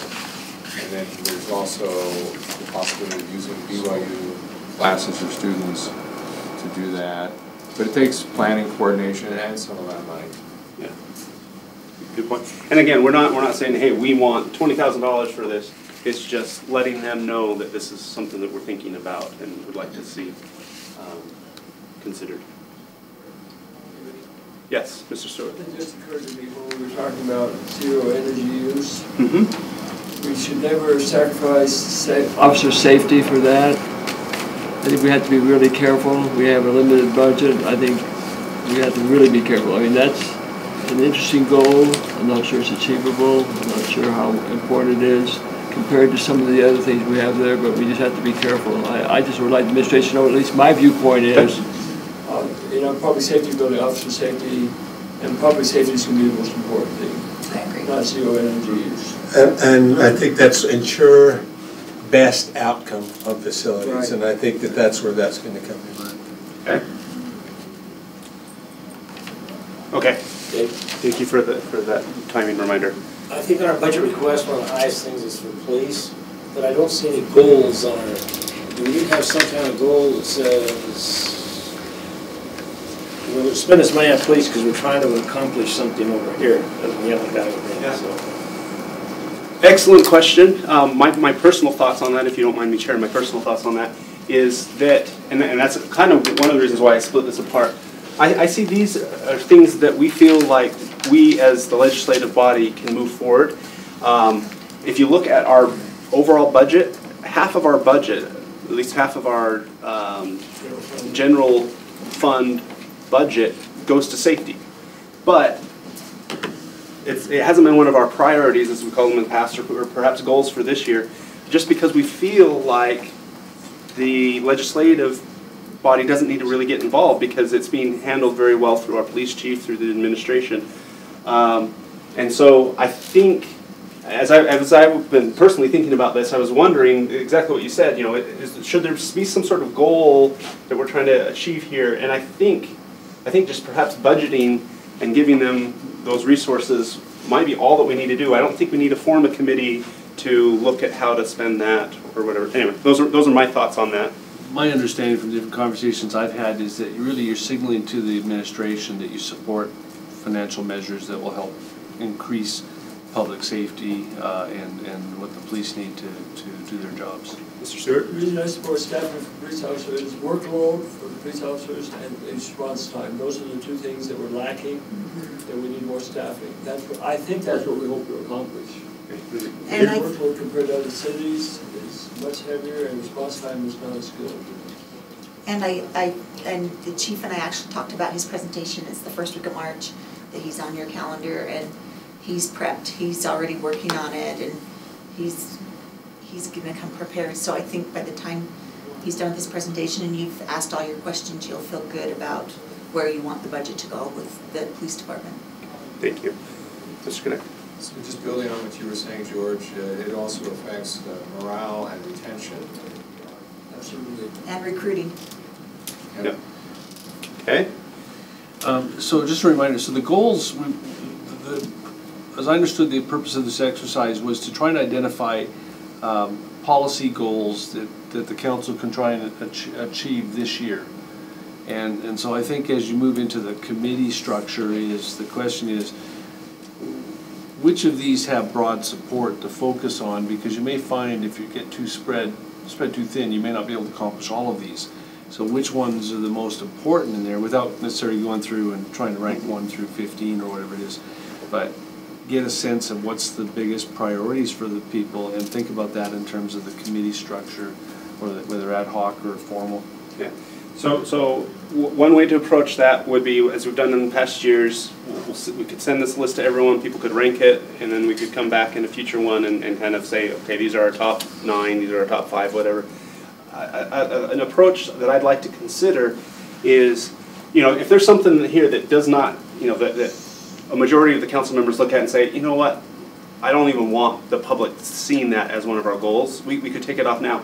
Otherwise, we could just have this list, and then as I don't remember who was speaking, but I think it was Mr. Hanley says, you know, fireworks are coming up soon, so we need to jump on that right away. Well, because of that urgency, and if another council member or two says, yeah, let's do that, then they form a small ad hoc committee, they address it, and then it's checked off and it's done. And so we can kind of let this organically be, as council members feel that they have the time, the bandwidth, and the interest, they kind of pick them off of the list, they address them, they're done. And if we get to the end and, you know, mining of foothills, it never rose to the level of urgency to any council member who felt like they had the time to address it, it gets addressed future or doesn't ever get addressed.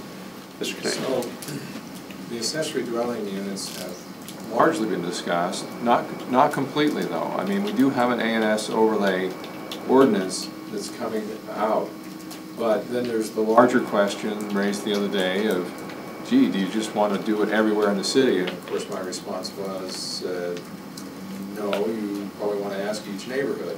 But that in itself is still a question of what do we do with accessory apartments?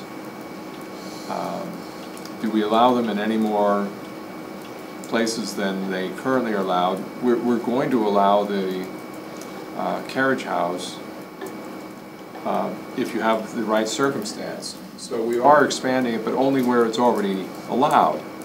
So there is the larger question, and then part of the ANS revamp or combining those ordinances is to take what used to be a 3-year permit to have the accessory and replace that with, you just get an RDL.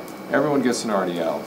And that, of course, then goes into the next level of, well, do we then just tell seniors that instead of getting their yearly permit for $5 or whatever, they too get an RDL.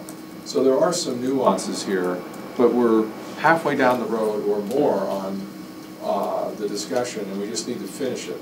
Okay. Great. So now may be a great time to switch over to committees and liaisons. Just hit the blank ones. So notice this video blank. Dave, with this, as you finish this up here, were you looking for us to say, well, I think this could go with this committee and this could go with this committee? Are you looking on those lists?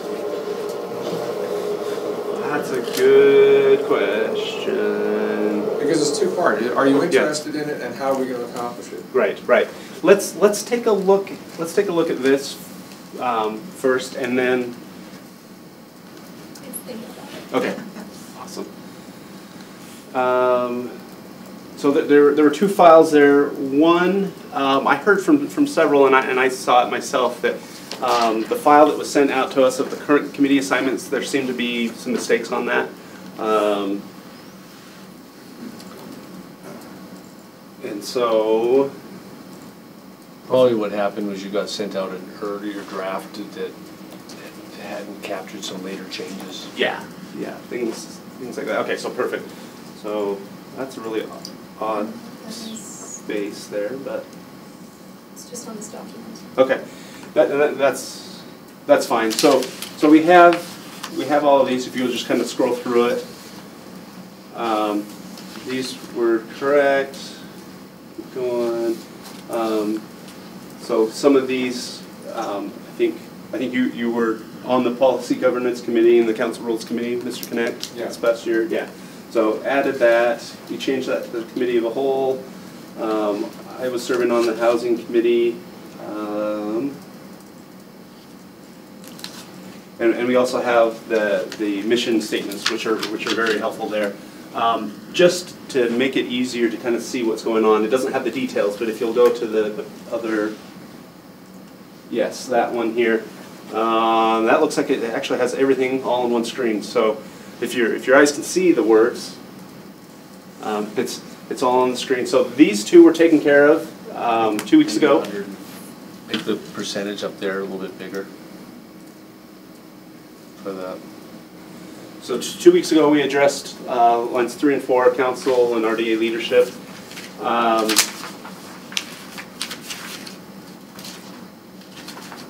Here are our committees. Some of them were formed as standing committees, some were formed as ad hoc committees. Neighborhood Advisory Board is actually part of the code.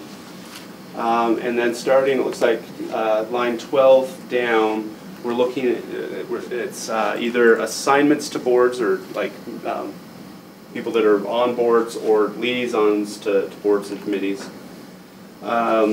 Generally what I heard from people is, I like the assignments I've had in the past, and can we just continue on with that for the new year? So last year, Mr. Winterton, the scrolling is going to be a little bit tougher. So Mr. Winterton was on the airport board. I believe the interest is still to continue on that, and I haven't heard other people say, well, I'm interested in that. So we'll just kind of go through, and if you either want on or want off one of these things, we'll just go through it. Library board. Are you skipping the first part? Yeah, just the committees for now. I'm jumping to the liaisons first. Mr. Sewell, that changed, correct? Right, the library board is vacant currently. There's no council member serving on that. Okay. This meets once a month. It's on the third Wednesday of the month, I believe, but it might be a different Wednesday of the month at 4:30. I was on it. I really enjoyed that Isaac's assignment. over that from our office, so he can give you feedback if you need Okay. to have any questions. I just couldn't do it because that's when our leadership meetings are. Which day of the month is it? You say the third? It's a Wednesday. I want to say it's the third Wednesday of the month. At 4 o'clock. 4 o'clock. So if anyone changes their mind, they want to be on, and this is not a liaison, this is actually to be a member of the library board. That's difficult when it says 3-year term. Well, That's state statute, actually. And it's a little bit odd as far as our other committees go, our boards go, because the appointment is actually by the mayor. So the way this works technically is one of you needs to indicate your desire to be on the board to the mayor, but the mayor is actually one that decides who to appoint, subject to your advice and consent. I have a light workload, I'd be willing to take that. Excellent, thank you. Can someone be taking notes of these? Okay, thank you, Mr. Fitrakin. All right, we talked about library board, airport board, energy board. We had 2 liaisons last year, Mr. Stewart and Mr. Winterton. We're happy there. TMAC liaison is also Can I just say something about the energy board? I feel like I'm sort of unofficially, I'm having a lot of communication with them because of the sustainability committee, which has been great. I just wanted to throw that out there as I'm happy to stay on the sustainability committee and continue to communicate with Mr. Stewart and Mr. Winterton and the energy board on where those 2 interface. So correct me, I'm probably wrong on this. The energy board too, as long as George and I are there, I'm sure you'd be welcome there too. I think I'm actually planning to go to the meeting on the 4th where the sustainability committee's issues are coming up. I believe the energy budget is about the size of the city budget outside of all of the enterprise funds. Enterprise funds, thank you. So I don't think it's bad to have this level of engagement with them. So I think it's great. So don't forget, you have on the RDA executive committee, you have me, not George Hanley, on the executive committee. That's right. So there, Dave Connect. We have that correct up there. Okay, yeah. It's correct. George Hanley is. But when you had an executive committee, that's earlier. Anyway, I saw it. Okay, we'll just correct that. Okay, we'll fix that. Thank you for that. TMAC liaison, I believe, has been vacant for a while. I'm gonna say I would like to be the liaison on that. Unless someone else wants to do that, I'll do my best to get there on that. I think the transportation master plan is being updated. I believe so. Parks and Rec board, we have 3 liaisons. Last year we had 3 liaisons, Mr. Winterton, Mr. Henley, and Mr. Van Buren. Happy with that? Because of other things I want to talk about, I'm probably going to withdraw from that. Okay. Thank you. Rock Canyon Advisory, also Mr. Handley. Are you okay with that? Okay. Sustainability Committee, heard you say that you're okay moving on with that. Utah Valley Clean Air Task Force Liaison. We've had that in the past. I believe Mr. Sewell has been in the past, but last year we did not have a liaison actively there. Do you know how often they meet? I'm stretched really thin, so once a month. I'd like to know what they're doing, but I don't. Where do they meet? The time to go to the meeting. Over at the county health building upstairs. Okay. If we could, one thing, a liaison does not necessarily have to attend every meeting. Having someone who goes a third of the time is still better than not having one at all. At least they have a kind of a point person.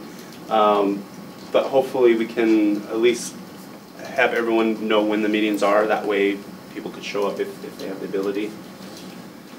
CDBG General Committee Liaison. I was that last year. I would if anyone has interest in that, it's a very important committee, and they recommend on 85% of our CDBG budget. If anyone's interested, I'd be happy to switch off. All right, I guess I'll keep it for another year. Social services, last year was Mr. Connect. Are you comfortable doing that again? Any thoughts? Okay, let's go down. Water District, I believe, is Mr. Winton and Mr. Van Buren. Okay, stop me if there's any changes to this. I believe the Housing Authority, we just appointed, or Mr. Hanley was just appointed to that. George, don't burn out on this. Now it's showing on here as the Housing Board. It's showing as George Stewart. Is that a mistake? Yes, I think I. Housing Authority. I think I made a mistake last night when I updated that. Okay. That's right. I clicked the wrong. That's wrong George, huh? The wrong George. I apologize for that. Downtown Provo Liaison, Mr. Winterton. Continue with that.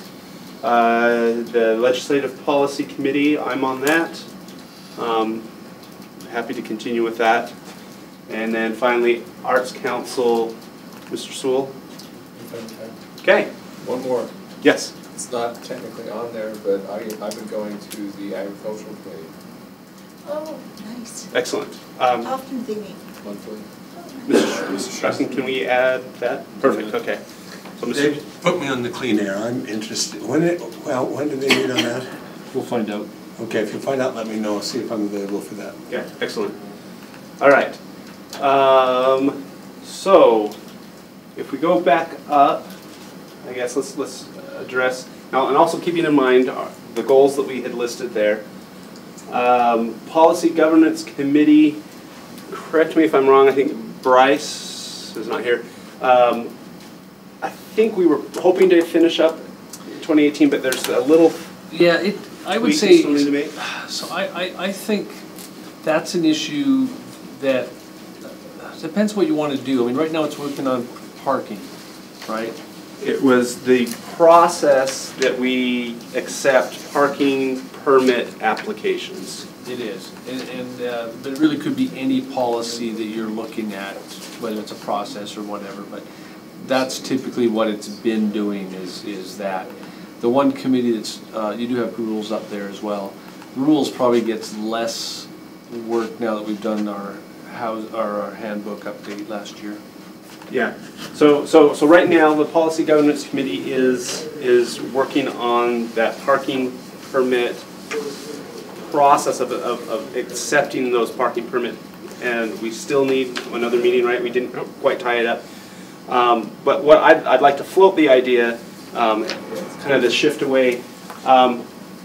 If we read the mission on policy governance, is basically making recommendations on all city policies, which to me is probably 2/3 of the work of the council.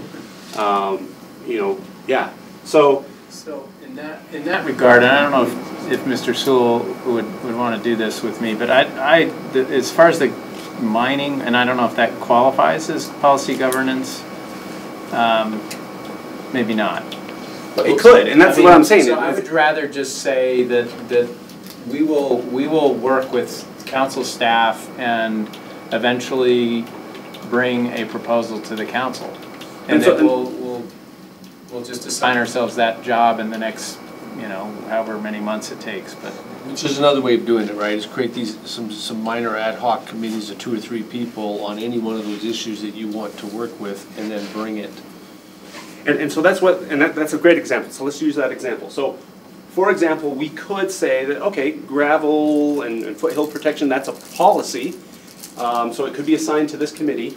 But we have these 3 people that are on that committee that have committed for that year, and we could have all sorts of diverse policies that could be assigned to it. Or we finish up what we're working on. There's one more meeting. We'll finish up. We will eliminate this committee. And then, if there's interest to pull something off of this list, you say, okay, Mr. Sewell and I, and if there's someone else that's interested, we propose that we create a committee with this mission. and this deadline, and then we bring it to the council in a work meeting, and if the council says yes, we think that that's important enough for staff time to be dedicated to it, we create that committee. I much prefer that because I feel like that gives us a kind of agility that just says, hey, you've got a problem, let's find a solution, let's propose it, let's have the discussion. But if we're sort of waiting for those conversations to happen in the context of a committee that's got, 7 different other things they're trying to tackle and everyone's feeling dispersed, I think that slows us down. Okay, Mr. Sewell? So along that line, the development approval process review committee had taken out the gravel pit issue from the standpoint of the development process, but there's some broader issues there related to foothill protection. That committee was kind of winding down anyway, so I proposed that we abolish that committee since I think it finished the bulk of what it was designed to do, and then propose that we have the ad hoc committee that Mr. Hanley's proposed with him as the chair, and I'd be happy to serve. Okay. Could I request, just in part because of the time that we're at already, that we take up the question of creating a new committee for another work meeting. Thank you, though. So what I'm hearing, though, is that of these various committees, some we don't necessarily need to have, others you can create. We just have leadership to declare that a committee's been struck to do, policy A, and then we just add that to our list, and so we know who's on those committees and we can work with them. And so the question I would have in the minutes we have remaining is, from 5 through 11, what do we need to keep and what don't we need to keep? So let me answer that just real quick to try to go through. I think we need one more meeting and then we can discontinue this. I feel like we can discontinue the Rules Committee. Super helpful last year, 2017, 2018, if I can get my dates right, really didn't do much. Disbanded. Oh, I apologize. I was on it before, so I don't know if things were done last year. I wasn't on it anymore. I thought I was still on it, but I think I was. Impact Review Committee, it could disband until it's needed, and that may only be another year, and then we'll recreate it, but disband it for the meantime. Question, Bryce, is there anything left for the Impact Review Committee? Just the occasional every couple of years to update the fees. That's the only thing. So I don't know if you want to make an ad hoc committee for that or what you want to do. And it was technically it was created as an ad hoc committee when it was first created, and so let's just reform it every couple of years when it's needed. Neighborhood Advisory Board is part of our code. We would have to actually pass an ordinance to change that. And quite honestly, I think the neighborhood program needs the oversight that this provides. Right now, do you want to keep the same 2 people as chair and vice chair? Very good question. Thank you. So with that, we currently have Mr. Connect as chair and Mr. Sewell as vice chair. Are you 2 willing to continue in doing that? Yeah. Yes. Anyone else? Because there's 2. We could add another one without causing any conflict. Anyone else interested in dealing with that? Okay. We'll leave it as is then. Thank you for that. Development approval process, we will remove. Housing Committee, we have an amazing assembly of people. Let's keep it going. Let's keep it going. Let's talk more on that. But for now, yeah, let's. Do I keep the same membership? Well, could I? Yeah. So this brings me to a question I have with being on the Housing Authority Board now, and I'm on the Southern Utah Valley Water. I replaced Wayne on that. Solid Waste District. I don't know, it's like a 7-letter acronym or something. If they're going to have an acronym that long, it has to be a word. It's useless otherwise. Anyway, I'm feeling pretty stretched. So, I think as a natural liaison conversation, I need to stay in touch with the Housing Committee because I'm on the Housing Board or Authority Board. The zoning I probably would request to be dropped from that because I don't think I can. And I don't know what the future of the Housing Committee will be, but I'm just saying I'm willing to continue to be part of the conversations about housing. But the zoning, I think I'm probably beyond what I can commit to for this next year. Okay. For the time remaining, let's leave these two as is. Well, George has just indicated he wants to be dropped from that. Yes, So that's sorry. Yes, okay. So we'll drop that. I think we need a little more conversation, in part because when they were authorized by the council, they were authorized as ad hoc. They had a very specific mission. So we should probably look at that, but I don't think we have time to do that now. So let's just kind of let them go for now as just kind of continue with Mr. Henley no longer part of the zoning compliance committee, and then we'll revisit this. So might I suggest then at this point I'll update this chart, and then underneath it you had all the goals. Yes. And what we could do is we'll type up all these goals and send them to you and ask you to prioritize them and get so that the leadership can think about what they want to do. And the other thing I would suggest then is, with all these possibilities of being ad hoc, is not only prioritize them, but who wants to jump in and lead that group. So and that's definitely one way to approach it. What I'd propose would be different though. Would be, rather than right now at the outset saying, okay, you take this, you take this, you take this, because we may not be able to get to them for months, but we have this list, and George Hanley says, I really want to tackle fireworks right now because the fireworks season's coming up. And so at that point, if there's sufficient support, then that's when it happens. And so we don't necessarily have to decide who's doing what right now. We can just allow that to kind of organically happen as people are interested. Dave, I do think some of those things automatically fall into committees. Okay. They're just natural to be there. And so, but fireworks, where's that committee going to go? So that's something that a council member, if we prioritize these things, then a council member can actually look at where they're at, say on the priority list, and he says, I want that higher and I'm going to get some help to do it myself. So then he can jump in and do that. But don't some of these just automatically fall into... Like what? Well, accessory housing dwelling units. Okay. Doesn't that go into housing? The housing authority? Housing authority or no, not the housing committee. The housing committee.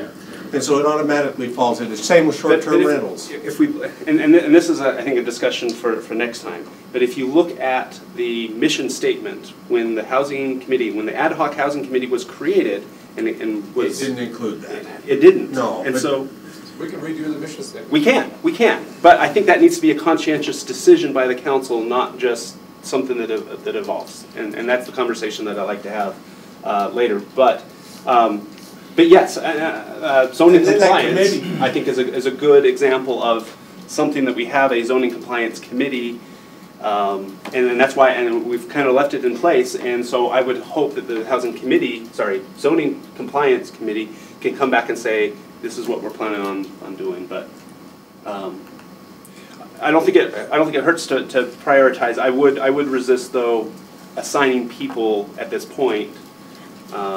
But if that's the direction council wants to go, we could do that. Okay. Are we done with the discussion for the day? Excellent. All right.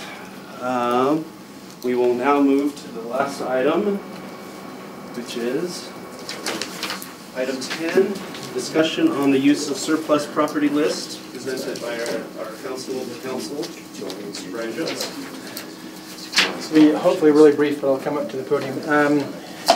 As you recall from our our last meeting, we talked about the Open Meetings Act, and as we've discussed a few times recently, we talked about the requirements for talking about certain kinds of transactions in closed meeting, and we talked specifically about the sale of property and this concept that the statute actually requires that the public body, which re-looking at the definition actually means the council, has previously given public notice, which is not a defined term but is generally used in the code to mean actual formal notice, that the property is for sale before it's appropriate to have a closed meeting about it. And we've talked previously about how to handle that with regard to the redevelopment agency by suggesting that they create a list of their properties and post those on their website as all being for sale.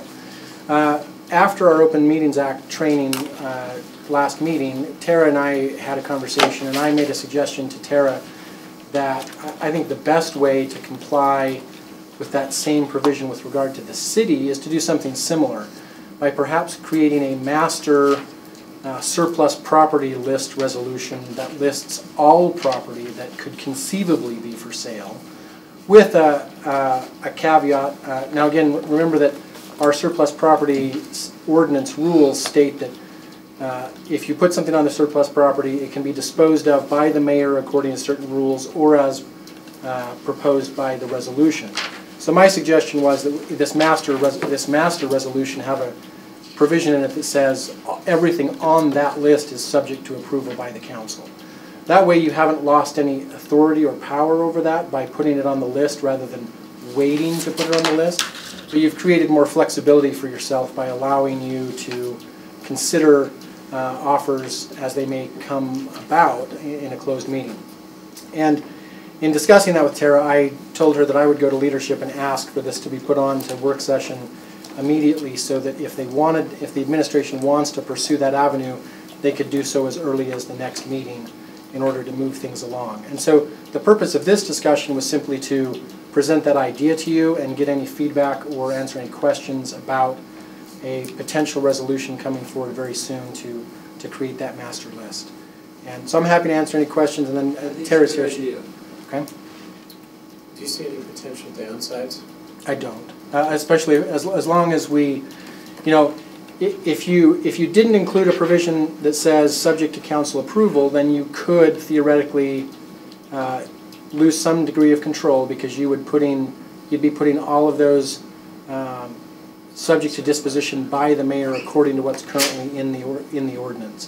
But I think if you put that provision in, you've retained all of your authority over those properties that aren't anticipated to be for sale right now anyway, and allowed yourself more flexibility to have discussions about it. So, now, I guess the one thing Tara and Gary might say about the potential downside is it's some work.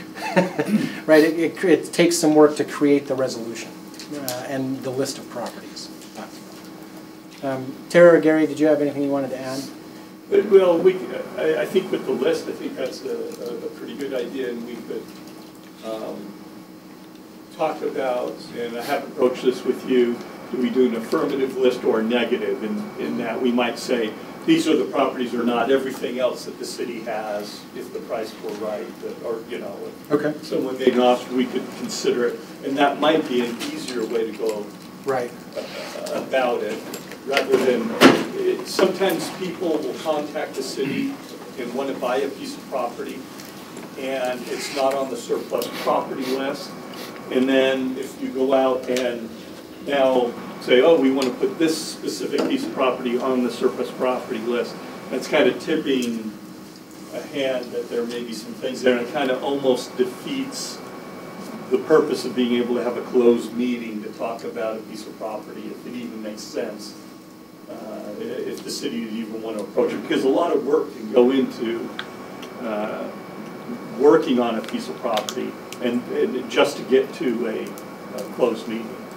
But that would give us a document to point to as our public notice to satisfy the requirements. Any other conversation? Mr. Strachan? Just wanted to give you an update. So earlier the question was asked about property tax generated by residential, commercial, and other uses.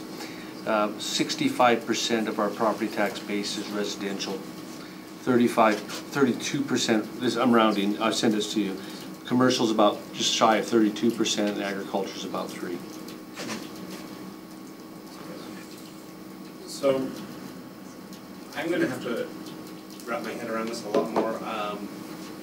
My initial reaction is the state says, part of just open, transparent, doing the work of the people before the people says, before you sell something, or before you even enter into negotiations, the public needs to know that this is for sale. And so it sounds like this is like almost defeating the whole purpose of that, saying, well, we'll just say that everything's for sale, which is kind of like, and now we can.